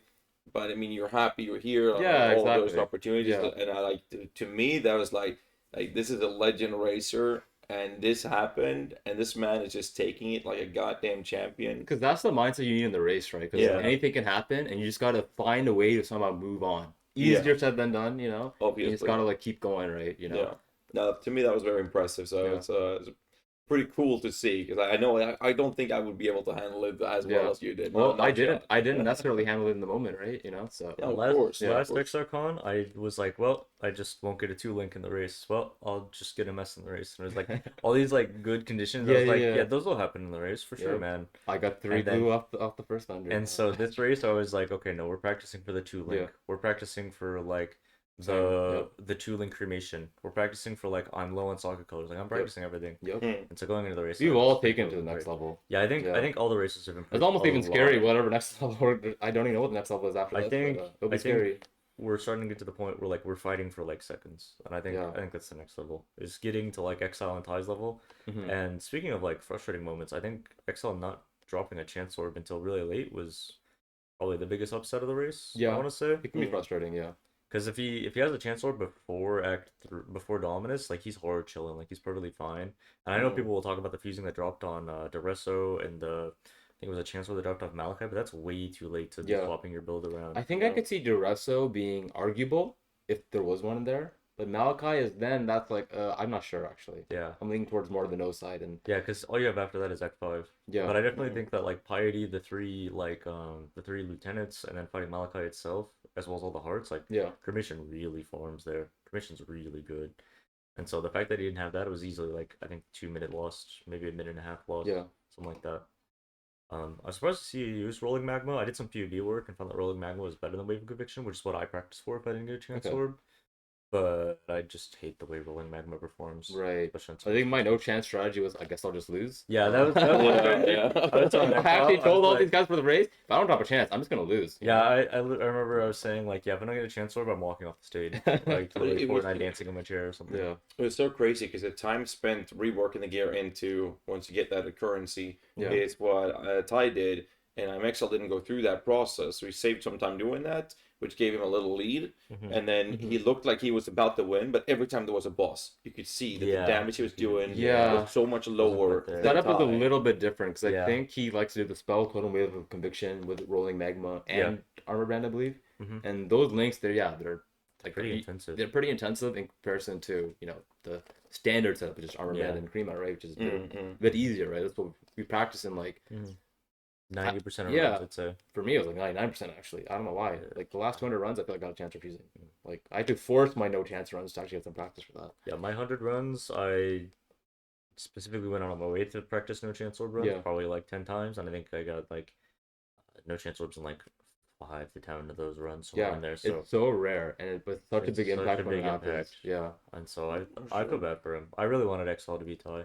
I think Ty will disappear off in the cosmos once again and provide very little for the racing scene because it's just a memer. It's that's okay, right? Like it's okay. You can't like force someone to do something they don't want to do. Yeah. But like I'm just saying like he's still gonna make a video probably. Right? Yeah, that's always fun. Yeah, not that he needs to like go off and pop off the racing scene, but I just think that for the future of the racing scene, like I'm Exile, me, you winning is like a better timeline, and then like Exile has been popping off a lot recently. You mean from the angle of someone that will continue to make content, right? The angle of like, I mean, even you will like not stream that much. But I will make YouTube videos. Yeah, you make YouTube videos. Yeah, exactly. And so it's like any timeline is better than the timeline we are currently existing in. I did tell Ty he does have a touch for the content creation. He does. Yeah, he really does. He should do more. I was telling him, even if he doesn't want to stream, do the YouTube. I was telling him he should just make more memes, dude. Because then everything he does is a meme. Yeah. I don't know if does the world know about the dinner story.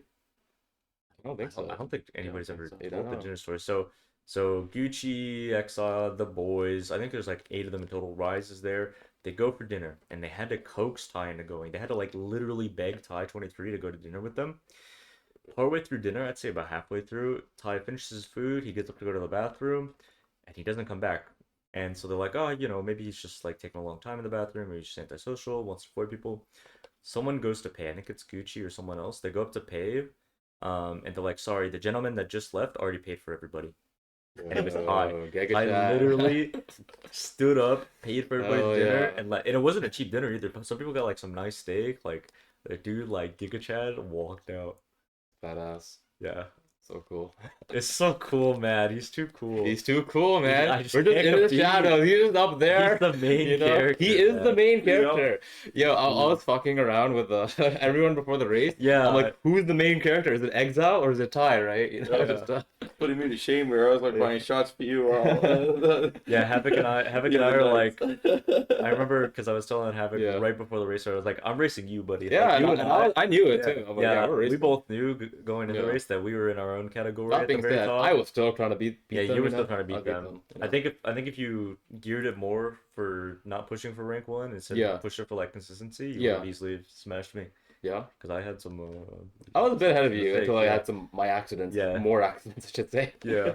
Okay, I haven't seen it, but wasn't that last mob like ghosted, Ghosted, Subfizz, hasted next to an Acceleration acceleration Shrine? Yeah. Like, bruh. XVD. Just bruh. Yeah, you got your face. He was so Yeah. quick. I was like, Yeah. oh, he's catching up. Oh, he's going. Yeah. And I see that death. I'm like, whoa. Yeah. I I remember see you hovering over Yeah. it, and everyone's like, oh, that's why. Yeah. I just like zoomed in. I'm just like, are you is this real? that happened to me. That happened to me Yeah. in 2019 when I Yeah. died.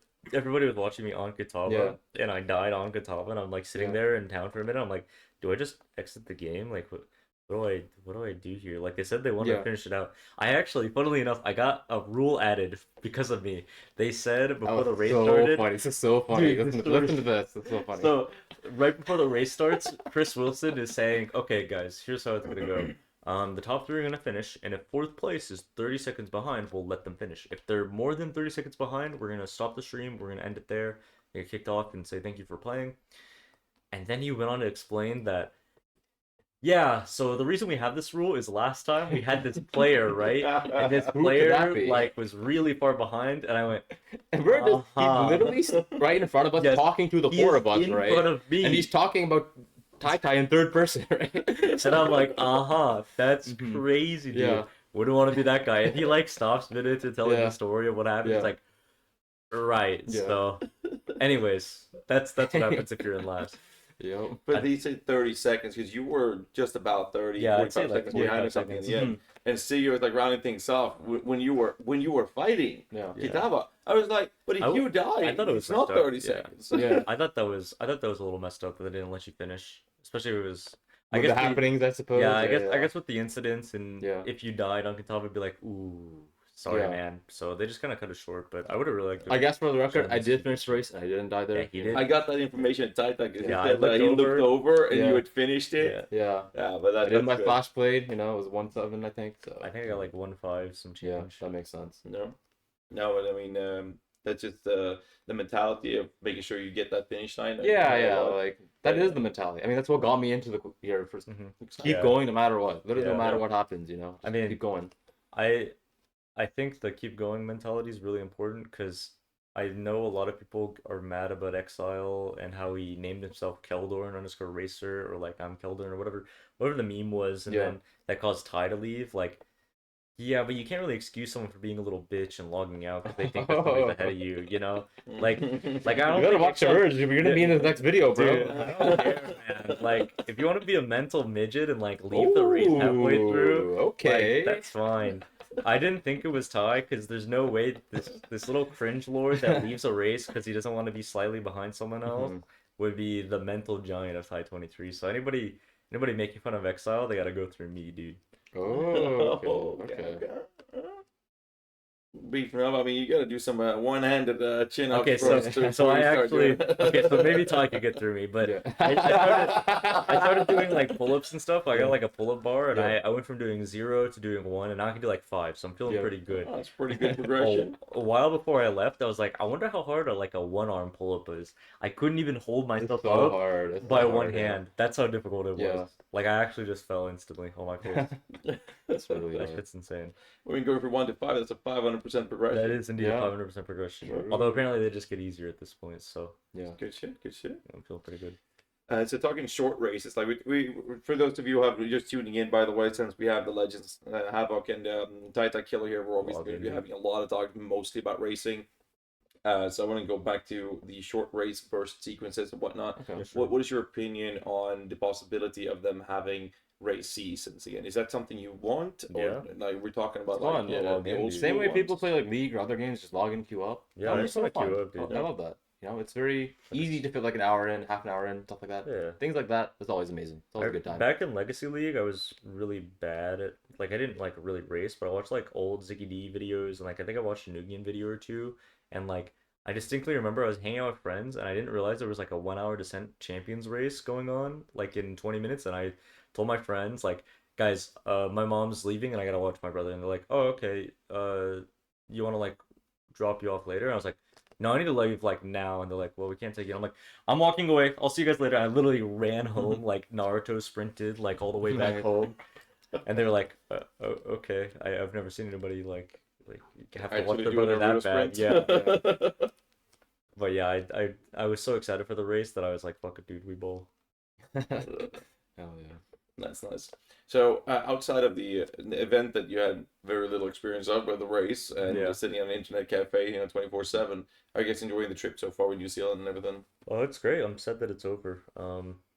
It's really quick this time. Yeah. Go and tell your experience with it. Okay, I'll give you a special story about one of the internet cafes. Actually, this is it's just interesting, I suppose. So I had to go check them all out with a buddy of mine.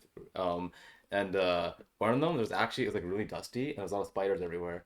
And I was just like, I used to be scared of spiders when I was a child, but then I guess I grew. Spiders. But you'll actually like this then. So then like as I'm practicing, like I just see it crawling over me, and I'm just like, man, I don't even care. And there's just like spiders randomly all over me. I'm just like, I'm just gonna keep practicing, like whatever. So like, I think that's probably one of the most unique things from the internet cafe. Okay, actually, I have another internet cafe story. So this is the day of the race. The day of the race, I'm practicing, right? I try to wake up really early because if you log in too late, the internet gets really laggy and stuff like that. They're pretty early and stuff, so it was a little bit chilly outside, and the room's kind of cold and stuff. And like asked, how do you warm up the room? Because like usually there's like more people there, all the computers are on, so it's a bit warmer, right? But it was just me in the room that day, right? So you can just turn this heater on here. I was like, oh, thank you, And I'm just shivering the whole time, and then like eventually I'm practicing, and like every time after around 15-20 minutes, I would start to lose feeling in my hands, and then I'll start to lose feeling in my arms, and I'm just like, what's wrong with me? What is going on? This has never happened to me. It's like when you sleep, when you wake up and your arms asleep. Yeah. And it's like, what is going on, right? And I'm freezing, it's just like, I don't know what's happening. Maybe I'm too cold. So I'd take a break. I'd stand from the heater, warm up my hands, like sit on them, trying everything, right? Like blowing on them. I text my friends like, yo, can you bring like a hot coffee or something? Just like not to drink. I want to just hold it, right? Just hold it. Hold it. And they're so nice. They do come and hook me up. And I'm like, dude, this is not working. Am I dying? Like, why can I not feel my hands and arms? What is wrong with me? But what actually happened was we kind of have like these couches, these sofas just like these at the cafe.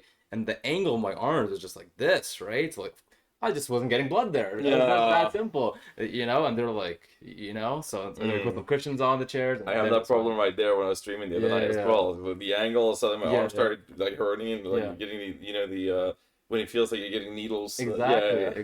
That's the thing in practice. Yeah. So that's why I have to use like one of these a lot because it really helps on like tension surfaces. Yeah. Like gamer problems. Yeah. Apparently though, it was actually like boiling hot in the room, and I was still feeling freezing for some reason. So there probably was some nerves going on. That's a nervous issue. Yeah, that's a nervous issue. But it happens. Funny with your posture and your angles to like how those things matter so much. They do. Like I even have I don't have anything tattooed here because of the way we play when we're streaming because like it keeps getting scratched. So there's no point in wasting money tattooing it. That makes sense. Like a little spot here that I don't have any hair here. You see that's growing back. I'm shaving it. So there's like a little spot here. It's like I never tattoo there either. That makes sense. It's on the mouse mats. So those are the internet cafe stories. But you think you asked like what do I enjoy, right, about just traveling here? I mean, honestly, I really enjoyed just flipping the switch after and just actually getting to socialize with people. PvE players, like, they made it very chill. They made it so easy, just like everyone's just so excited, right? It's just so easy to talk to people. Everybody's happy. Path of Exile and stuff. It's really easy to like just log into Reddit and everybody's like angry and everybody's like pissed off. But like here, like at the actual venue, people are excited. They're all happy. They all wanna log in, dude. So like it feels pretty good.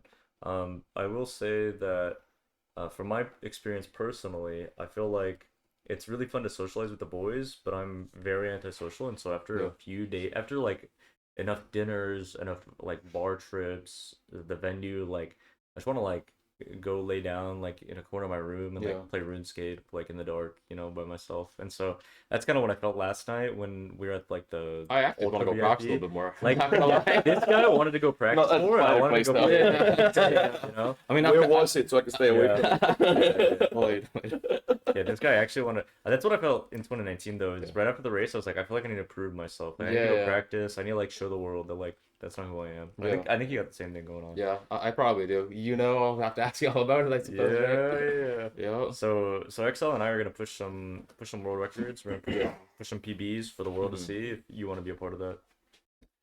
We'll see. I mean, Yeah. I'll just say the same thing I told you last time, right? So like my computer's really slow. If I buy a new computer, then I'm sure the ICT load screens won't be too big of a difference from Toronto to like wherever you always are. Like Washington or something, northern. Yeah, USA. he's Washington, and I'm close to California, so Okay, so it's probably pretty similar, right? Yeah. If I upgrade my PC, then I think I'd be interested.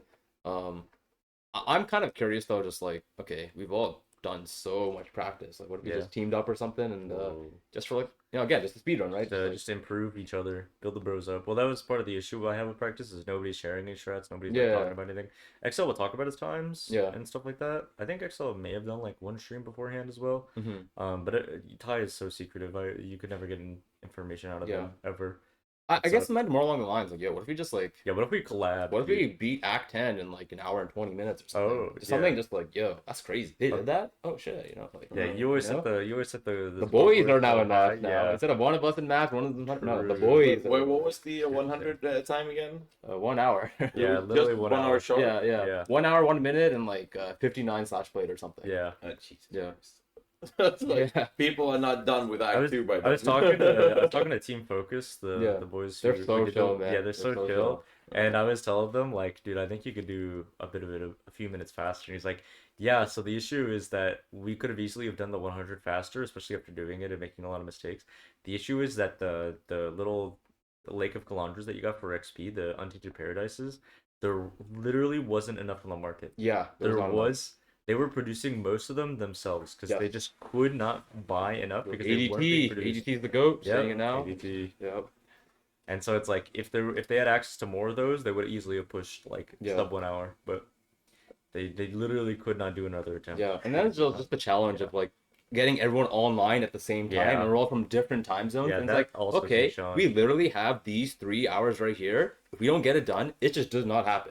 Yeah, we've been prepping 2 months. This is the last opportunity right here. Schedules just don't work after that, right? And it's like, okay, we're going in. We're trying our best, right? Yeah, that's fair. We got 1 practice run in, and then all right, this is it. I think. I think it's one of the biggest PvE videos in recent history that I've seen like blow up that much. Yeah, because it's like 100,000, if not like 1 million views. Yeah, somewhere up there. It's got like half a million. Yeah, I was honestly pretty surprised. I was like, oh wow. I was not when I saw that. I was like, this is gonna blow up. Really? This is gonna be huge. Really? Yeah.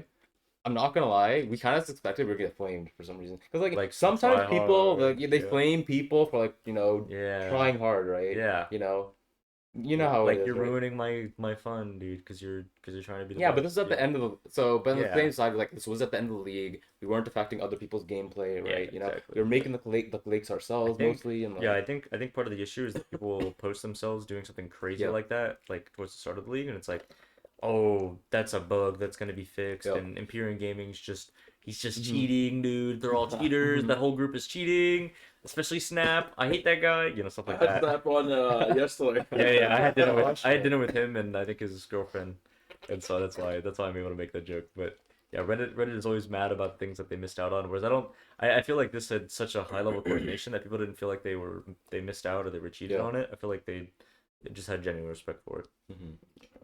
Versus like the it felt really good. Just like everyone was just so happy afterwards because everyone was just like, yo, that's amazing. How would you do that, right? Yeah, that's what it was. Like we were just like reading comments the next day, just smiling, just like we watched your reaction. We really did you really? Yeah, we really enjoyed it. Yeah, was that fun? Yeah, it was good.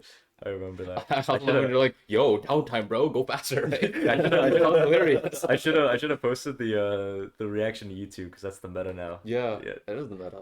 Killer reacts. Yep.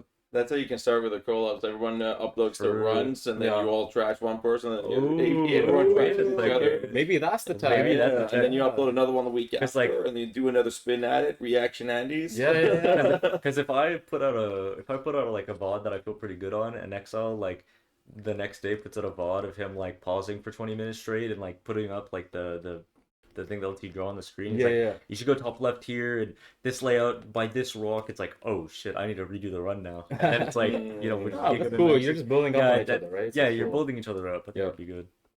No, you're right. No, it's pretty cool. I remember Chris talked about it yesterday. Ty had a world record in one of the runs or whatever it was, and somebody beat him.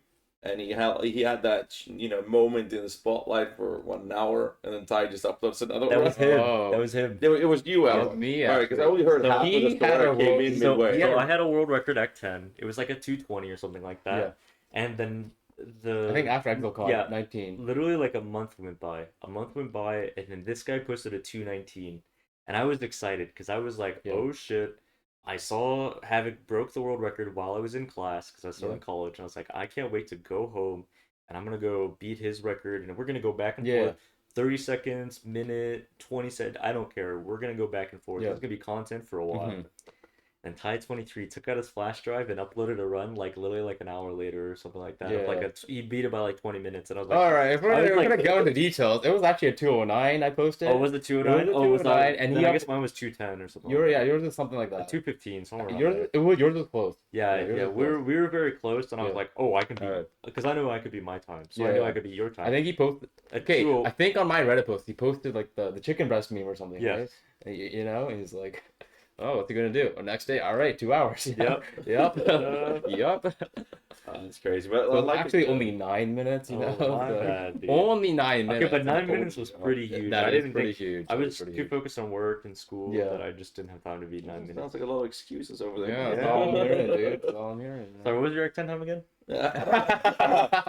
Well, it's not 2 hours. Actually, no. It's you guys remember the GHAZZY race?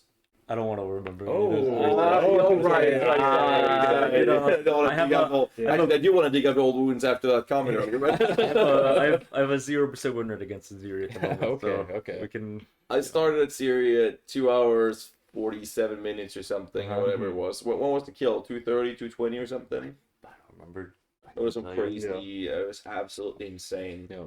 But I did start the tier at 240 something, 247 I think it was. But that was pretty good. I mean, it's half an hour later, but still, that's pretty goddamn good. Yeah. But I did a lot of practice for that one. That's probably one of the closest I've been to the level you guys are at. Yeah. I was pretty proud of that one, but I mean, it's still, we're talking 20 to 30 minutes. You guys, that's just starting the run, and people finish it at 20 to 30. Yeah. Sometimes I have a bit of an issue where it's not that I have an ego, but it's like when I see someone that has no idea.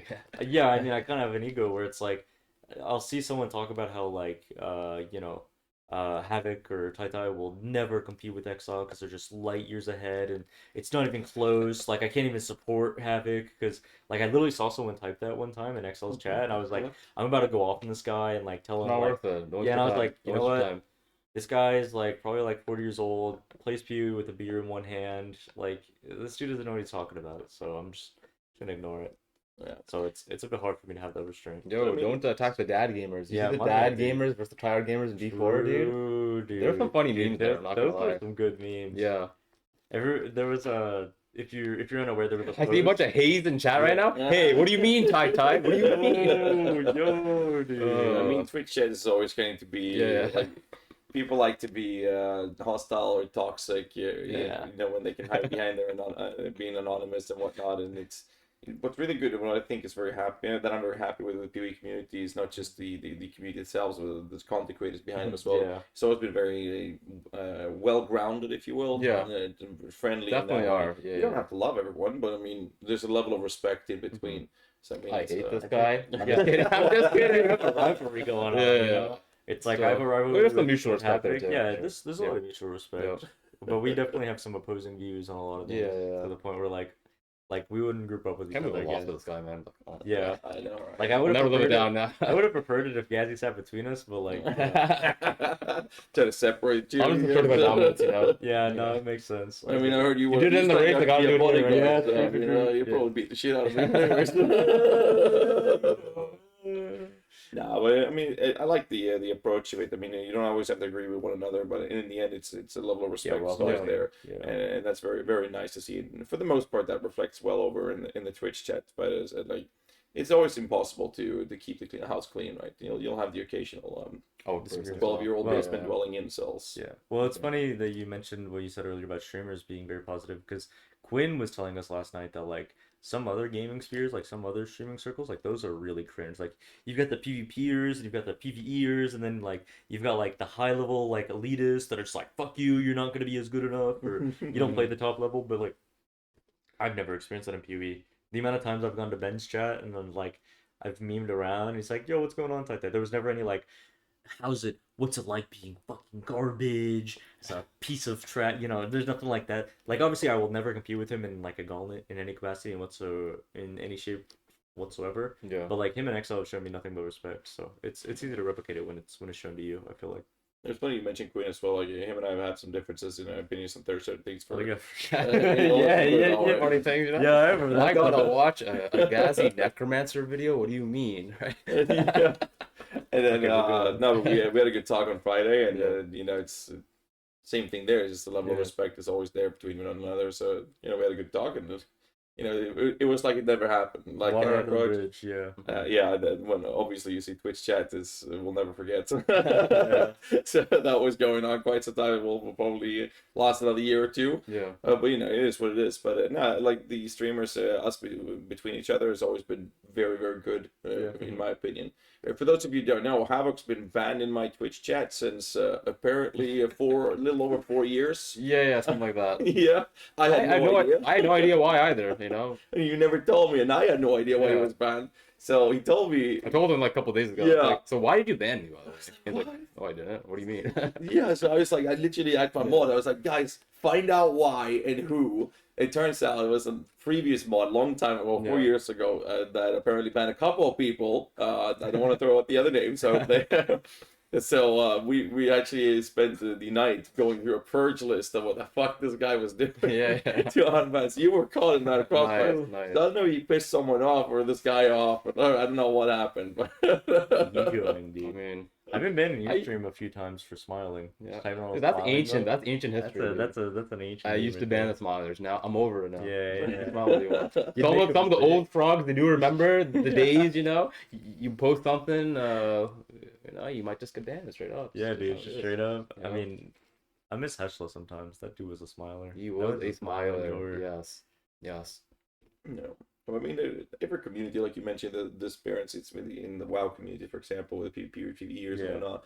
I mean, I didn't say the WoW community specifically. You and but I know it is the WoW community, so I'm gonna say it right now. It is the WoW community. We're talking about cringe ass communities, but like I didn't say specifically World of Warcraft. So. I know for a fact it is, so I'm just gonna say it. I like most of those guys, anyways, but it's like. In PoE, you don't have to love each other, but there's always the level of respect, and that, like you mentioned, doesn't exist in every game. And I think that that's credited to a lot of the fact that maybe not most, but a lot of us PoE creators, we've been around for such a long time. Yeah. And when PoE started, it was a small indie company, Chris Wilson's literal garage, basement. Yeah. And it has evolved from there. But when we started off, everything was community driven. Like I was a nobody in PoE till I beat Ubert's series world first being on minion build, and that just whoa, this guy did this, and like everyone was talking about it, and suddenly I got this little brand. I got my tramp stamp with a minion guy, and that was 9 years ago. And then it's evolved from there, and now we have these tourist streamers, as I like to call them, which we see a lot in D4. Everyone streaming it gets the hype, and then when the hype's gone, you'll see 90% of them leaving. You have the actual core community left to play. PoE, I don't feel like we really had that kind of sequence. We have the tourists coming in for big launches nowadays. Yeah. I feel like a lot of them actually keep on playing afterwards. Exactly, it's so cool to see. So it's they're becoming citizens, So. Exactly, like rate class citizens. Yeah.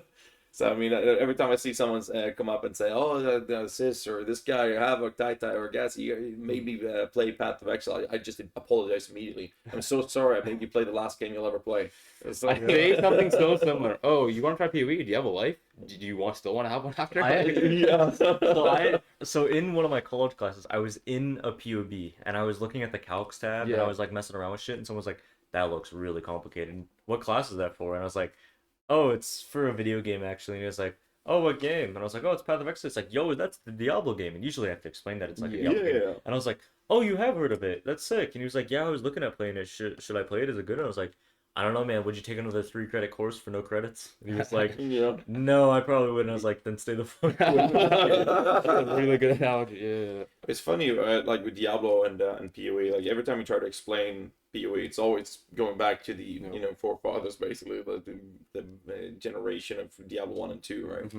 But what's really cool is what Chris Wilson was talking about last night during the dinner was that the success of Diablo has basically just acted as like boost for Path of Exile, because if they pay the game or pay for to play Diablo, they like that, or they might not like it, but they like the genre, right? There's no reason not to try PoE because it's free to play. Yeah. So they get so much traffic from the success of Diablo. So Chris was saying that. Let's see. Just to make sure I'm allowed to not share too much here. Bro. He's in the same boat as I think most of us are. That it's a shame that Diablo 4 wasn't better than it is, and it has kind of like get patched through to get to a better state than it currently is, which is obviously revealed from the dev streams, the campfires, right? So no surprise. Because he said that the better Diablo 4 delivers, the more traffic PoE is going to get no matter what. So it's better for everyone. You want the best for your competition. Exactly. And everyone wants a competition. I saw a Reddit comment. I think I said that last night as well. I loved it. It said, this is a Reddit comment, not Chris Wilson. I just want to point that out now. It said, D4 is so bad, GGG had to make another Path of Exile to compete with Path of Exile. I saw that meme, you know that church meme with the sniper rifle? Like, no, I didn't see that one. I just saw the comments. It's like D4 and then PoE and PoE 2. Or there might be mixed match orders. That one? Might be. I actually don't know. Yeah, fake meme. I'm sure we can put it in the video somehow. Yeah, probably. Yeah. No, so I did see the comment. This must have been on Saturday night. Yeah, right, because I went home early to do some research before the panel, because I missed a couple of the panels before I had mine on Sunday morning. But I loved it. It just felt like it was hit right on the spot. Like, that's how it feels. Chris said some pretty basic things. He also just wished for D4 to continue to improve. He said he believes in the company working over there, and he hopes that they keep improving so that it pushes them to improve more. He was saying so. Obviously, agree with that take wholeheartedly. I also was very happy that I was able to talk to Chris about how I feel. I was like, I don't care if the PV2 takes another 4 years, but it better be done right. I don't care like if the beta isn't like anytime soon, like it better be done right. Like you don't mess it up. Yeah. Like I've waited so long, and like I'm willing to wait as long as you need to complete this. Make sure it's completed. And he was like, yeah, that's what we're going for. That's why it's going to take so long. I was like, all right. Yeah, I mean, I think everyone wanted the beta to be. Someone said there was going to be like a surprise. I was hoping it would be like next league. Yeah, I thought that they were going to be. Well, next league they confirmed it wasn't going to be, but like I thought that we would see a beta this year and a release in December or something, especially with D4 being at the state that it is, so that we could actually be in a position to, I guess, compete. Yeah, because D4 is going to ramp. Like, I'm not happy with the current state, but it will ramp. It's like I told Chris as well. I just want the GGG to like plug in an industrial vacuum machine and start soaking up all the market shares D4 left on the ground. So, but then when they said next year beta, I think everyone got very sad or disappointed. But at the same time, we also know, unlike other companies, they don't like dish it out because they need to get it out. They're gonna make sure that when they do, it's gonna be good. And obviously, the beta is gonna be filled with a lot of shit that we're gonna provide feedback on. But that's the point of it, right?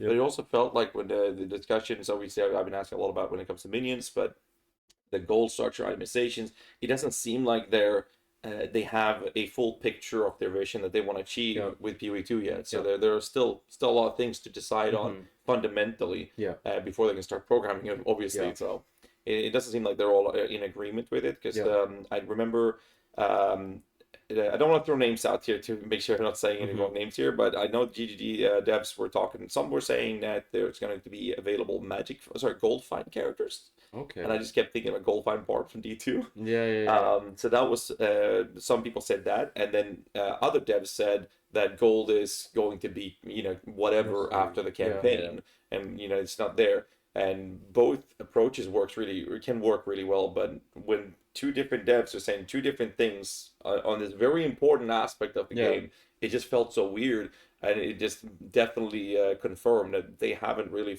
fulfilled and painted up the full picture of what they want to achieve with it yet. So it's definitely, imagine if they released the beta not having that sorted out. Like, no. But we'll see how that goes. But speaking of PoE2, trying to make sure that we don't go too much into the actual panels event, since you guys were racing stuff like that. We didn't get to see any of the stuff. I saw someone was asking earlier how we felt about like Chieftain and some of the reworks, and I'm like, What are you talking Dude, about? what do you mean? Yeah. What I cheat? guess I guess He's it's been not gone, or like, what's going on? Like, I don't know. Yeah. But go on. So taking that aside, what we could talk about is our thoughts and comments around the fact that the original, the first Exilecon, and the original statement was that they were going to do 2 different campaigns, and then when you're done with the campaign, they're going to meet in the middle, and they're both going to be able to play together, hideouts and whatnot. You're having the same end game, you can play together. You just have 2 different campaigns, and your character for those things. And we assumed it was going to be same items, stuff that we're going to drop because we meet in the middle later, and same skill trees, but maybe that would be different for the other classes. I don't know. But now they just, out of the blue, just threw it in our face. It's going to be actually 2 separate games now. And that was like, I was so surprised. That was Yeah. I was surprised. So I have a lot of like I think it's good and bad personally, but I mean, what do you guys think? We can start with Tai on this one. Sure. So before I worked with Meixsell, I assumed that making a guide was just like, fuck it, we just send the guide, like you just write what people need to know. But then working with Meixsell, it's like, okay, well, what if the player has never played before? What if they don't know what a skill gem is? And it's like, what level of handholding do we need? Okay, we need this level of handholding. Like we're gonna assume that someone can read the guide, but we're gonna assume that someone's probably pretty new. So that's why we're giving them this amount of information. It's like, okay, well, we need to homogenize this information. It's like, there's so many things that I never thought about that goes into making a guide that like I had to go through. That was just like, I have to think about things that I don't want to think about. And I didn't think about them until I got into the nitty gritty of it.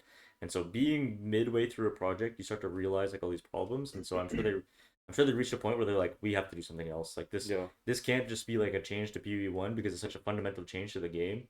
I think a lot of PoE1 changes for the past year and a half, 2, even 4 years, have been in anticipation for PoE2 adapting the game. And I think that going forward, they'll kind of separate them off a bit, where PoE2 is like the D4 level of gameplay. It's the high quality, it's the precision, it's the impact and feeling of like a really well balanced like AAA game, and PoE1 would be kind of like the indie zoomer game almost. It does allow them to take multiple creative directions too, which can be interesting, right? You know, Yeah, it's hard to appease everyone, right? Yes. You know. Yes, the issue with PoE1 is when they slow it down, they hurt the zoomers, and they cater to the people that want to go slow. And if they speed the game back up, it hurts the people that like the tactile gameplay.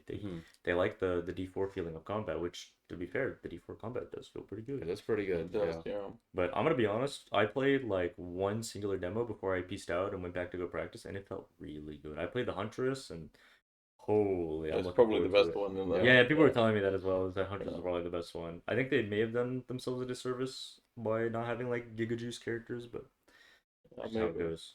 Did you get a chance to play at all? I haven't played. No, Havoc didn't touch it at all. Ty didn't touch it at all. XL didn't get to play a single minute of the demo because just practice. Yeah, you can go ahead and talk about your thoughts now. No, we can take Havoc first. Yeah, that's what I'm talking about. You covered quite a lot of it. Oh, okay. Oh shit, my bad. I would anything to add to this, I guess.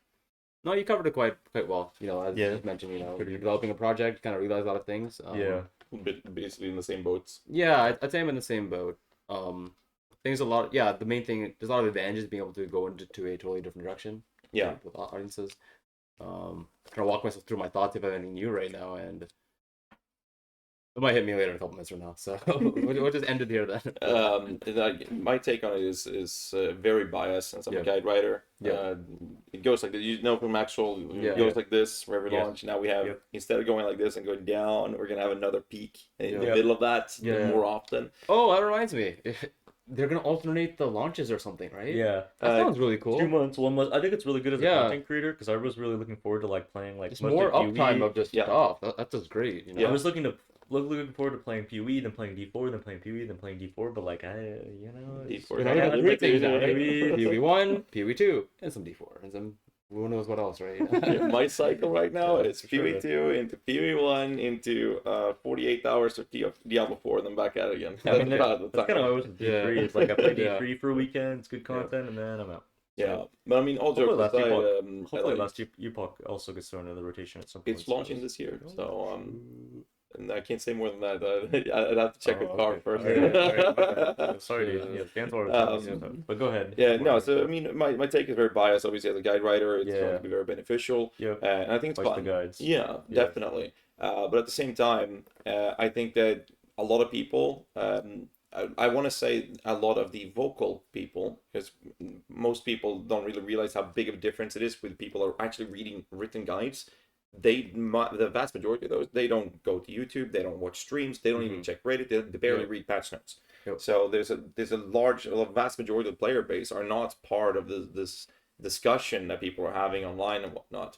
But taking that aside, I think that a lot of people from the vocal part of the community have been very upset about the fact that they in PoE1 are not buffing underused abilities. And they were upset when they nerfed those abilities that were fun. And now when PoE1, allegedly in 1.5, 2 years or something, when that fully launches, we're going to have one game that is more catered to the vision that people are talking about, right? And you have this zoomy area in PoE1. They're now presented with the opportunity to, they can nerf things and meta shift stuff, but they don't have to go too hard on the nerf. They can leave those things effective and just buff underused and bring that thing that a lot of people have been wanting that really wants that kind of aspect of the gameplay. So, and another thing is that what I was concerned about first was the development time for it. Obviously, they have the funding and the staff, and they have to hire more people for this. But we can take something like Leap Slam, for example. So Leap Slam has an animation that is based off the weapon you're wearing. All right, like in PoE1, Yes, in PoE1. But every single character, depending on the class you're playing, has a different animation, even with the different weapons, in how they run or how they behave during the leap, the animation itself. And that's because they have to design that specifically for every single class. So when they introduce abilities and whatnot, they have to literally spend the dev time to do that for every class, not just for the archetype of the weapon. Whereas in PoE2, to my understanding, when they were talking about it, they've streamlined that, so when they introduce something new, it's going to go much faster for them to design a way that's going to behave for the character, and that allows them to develop the game much faster and more effectively, either for the sake of quantity, but also for the sake of quality. So that allows them to keep the PoE1 in the same kind of sphere that it is right now, with balance changes and introduction of new stuffs, and PoE2 can just ramp up on quality on many other aspects because of this preset design with the engine. And I think that's also one of the main reasons why it's very hard to combine the games, because if they do, a lot of the things from PoE1 would have to die for the sake of becoming this new era of the game. So I think it's a really good choice to split the game up, personally at least. Yeah, I think you're right on that. I think it allows them a lot more creative freedom to do whatever they want with the different games, and allows them to one thing that I think you kind of alluded to here, and I think we talked about this before, is that one of the biggest issues with D4 is they started kind of like slow, and then they got even slower. But like with PoE2 being like if PoE1 speed is here and PoE2 speed is here, everybody's scared about this big gap, but nobody talks about how like being this slow allows you the opportunity to go this fast and this fast and this fast, and it can eventually ramp, because that's what happened in PoE1, right? Is that we were below the floor in old PoE1, and we have gotten so much faster and so much more privileged and so much quality of life that it's like, imagine what we'd be like if we had quality of life and we got slowly, like progressively, like better and better and faster and faster and stuff like that. So I think it's gonna be good. I would put money down on GG making it a banger. I think it's gonna be sick. You play the Huntress in PoE2. I don't want to touch too much on it since you haven't played it. Huntress had the availability of using very few combos and just puncture on the boss, so you have those puncture, leap backwards. The sorcerers had Spark. And I just kept thinking, I talked to Grimmer about that yesterday. So I mean, it just felt like Spark is, in PoE1, fundamentally designed to the point where if it does enough damage, it's a great clearing build or ability. If it doesn't do enough damage, no one will ever use it. There is no middle ground that you can reach in that. So it feels like PoE2 is definitely, with the current iteration, and we have to keep in mind that what we can talk about here is always going to be speculative, assumption, and expectations, but rather than instead of this is how it is, they need to fix it kind of approach. But I definitely think that there's going to be these one-button builds in PoE2 with the current iteration that we've seen, where things like Spark, for example, would be really good, and suddenly you don't have this necessity of combos. You have responses to things that's happening, but your clearing ability is still the one and that one ability, and then you'll have another one for single target perhaps. So there's definitely room for it, but there's going to be a big challenge for them to create this gameplay loop where you are supposed to use the toolkit you have available to situationally based on skills, not cooldowns. Which is really nice, similar to D2, right? You use the abilities depending on what position you're in. That would make more sense. But at the same time, they have to balance that versus these abilities such as Spark, which is either completely irrelevant to use or it's going to be deep ability to use. So we'll see how it goes. I like the weapon swap stuff. I think that's the weapon swap's crazy. You cool. caught any of it?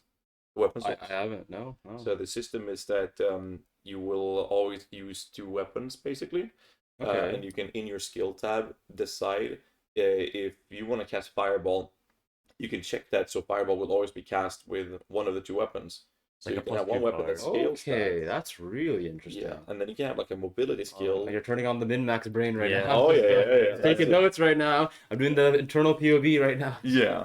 And then you can have like a mobility skill where it doesn't really matter, and then you can check that whichever weapon you have out is going to be used for that. And then you might have a completely different element, say a lightning skill. Yeah. Well, I'm going to use my other weapon for that. Check that, and your character will automatically switch to it when you use the ability. Yeah. It's such a cool system. I think it's crazy. So it's going to be fun to see how. Sorry. The passive tree. Yeah, the passive tree. Yeah, right. So in the passive tree, you have what was it, 10 points or something? Yeah. Like that any you could spend. any of the skill points that you get from the campaign or whatever, you can spend those on things like cold damage, and like if you said like, oh, I have like freezing pulse with a +2 staff, and I have cold nodes with that. If you have a fire ability, you can set the fire ability to like, okay, well, fireball will use the +2 fire in my offhand, and the passive tree will change the fire damage if I spec in the fire damage with those points. So you get like some free points with each weapon. Yeah, so it's they're like dropping life nodes or something as well. Someone mentioned. Yes, there was nothing in the PoE2 gameplay for the mobile, but we didn't get to see the passive tree in the PC gameplay at all. Yeah, I was a little sad about that. I wanted to check out the passive tree. Yeah, I wanted to do that as well, but again, it's like we don't know where the balance is, so now people have to invest their character progression will now be decided between utility and offensive scaling. I think it could be good for new players to separate themselves from that. And having the gems and links colors all switch to another away from your gear allows people to look at a gear piece and be like, this item is better than I'm wearing. And they don't have to think about, do I lose my 3-link, do I lose my 4-link, and do I have to fix that? They can just see that's an upgrade and just equip it. So I think it's great for new players personally, for sure. Green arrow, good. I feel like we're going too much into the PoE2 stuff. A little split topic here. Do you have anything else you want to talk about? I'm kind of feeling good with everything we covered. Anything from you? I'm pretty good about it. Just had a great time in New Zealand. Yeah, I had a good time. Me too. It's been great. But you are flying home when? Tonight. Both of you a couple hours probably. I know for a fact, but just for the chat. Is anything planned for when you get home? I'm gonna watch the VODs actually on the plane. On stream or on the plane ride? On the plane. Smart. Yeah, that's my plan. That's good. Catch up, Yeah. I wanna play RuneScape. I'm gonna do like practice runs, and then I'm gonna like work on my Infernal Cave. That's the plan. All right. And that's gonna be on stream? Yeah. I gotta get a boba first. Like, I got some more boba. Like, we can get some boba. Yeah, we should get some boba for the airports. Yeah, I gotta go to the bathroom. Why don't I go to the bathroom? We can get some boba, and then we can head over to like Vyros for a while. Yeah, I'll be sick. And then we can like go to the airport together. Sure. Like, holding hands. Yeah, sounds good. In the back of the Uber, right? Yeah, well, of course. Right. That's perfect. Yeah. So for those of you tuning in and watch this, hope you guys enjoyed it. You can find Havoc on twitch.tv/Havoc616. Same thing on YouTube, I'm assuming. Same tag, right? Check out the Havoc 616 VODs YouTube. I'm gonna post it up there. Oh, I'm a YouTuber now. Okay? YouTuber, YouTuber Havoc events. I'll take it back. Yes. And we got Twitch Kill. Sometimes you'll log in, dude. This guy's a Twitch streamer though. He's a gamer. Follow me on Twitter. I post bangers. Did you see the banger I posted the other night? No, I didn't. You mentioned it earlier. You gotta show me, and you gotta send me that picture. Yes. And the meme.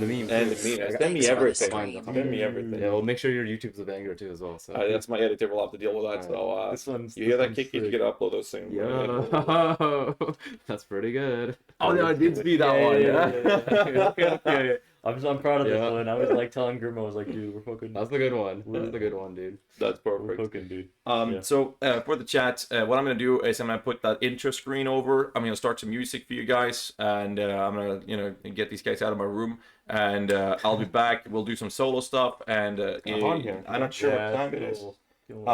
We have a few things happening. We got DS Lily and Cicerin coming, and then after them we have maybe Steel Mage. Not sure. He's been feeling bad with his stomach still. Yeah, he was kind of sick. Yeah, but we have new game coming in the evening as well. So we have a long stream, so strap in for those of you who want to watch Content it. machine, this guy, dude. Yeah. This guy's a little gremlin. We're at the Ultra VIP. He was like, guys, would you please be on the cast tomorrow? Please. Oh, okay. It's like, guys, I'm struggling for content. Please let me interview you guys. Little Do you know how rats. expensive this trip was, guys, man? Just I feel like you're exaggerating a little bit and adding a few extra words here, but okay. I mean, didn't we talk? No, I did ask you on. No, that wasn't the VIP dinner, was it? it was the Ultra VIP dinner. You were like, right. Oh, no, right, 'cause I thought you said, before. yo, you down to do like a little podcast with the boys hanging out? But for some reason, in my drunk brain, I was like, yo, this little rat putting out content like a machine. Yeah, sure, whatever, dude. I reached out. I respect the grind. Yeah, I respect the grind. though. I reached out to a lot of people last time, and we did because it was so much time. Everyone stayed for such a long time afterwards. And this time around, I was like, Everybody's I'm gonna do it again. And then they told, you gotta go home early. I'm like, oh, fuck. Yeah. Anyways, guys, I will talk to you guys in a couple minutes. I'm gonna turn on some music and put on the intro screen, and I'll be back in a bit, boys. I hear you about that. Yeah, absolutely. Later.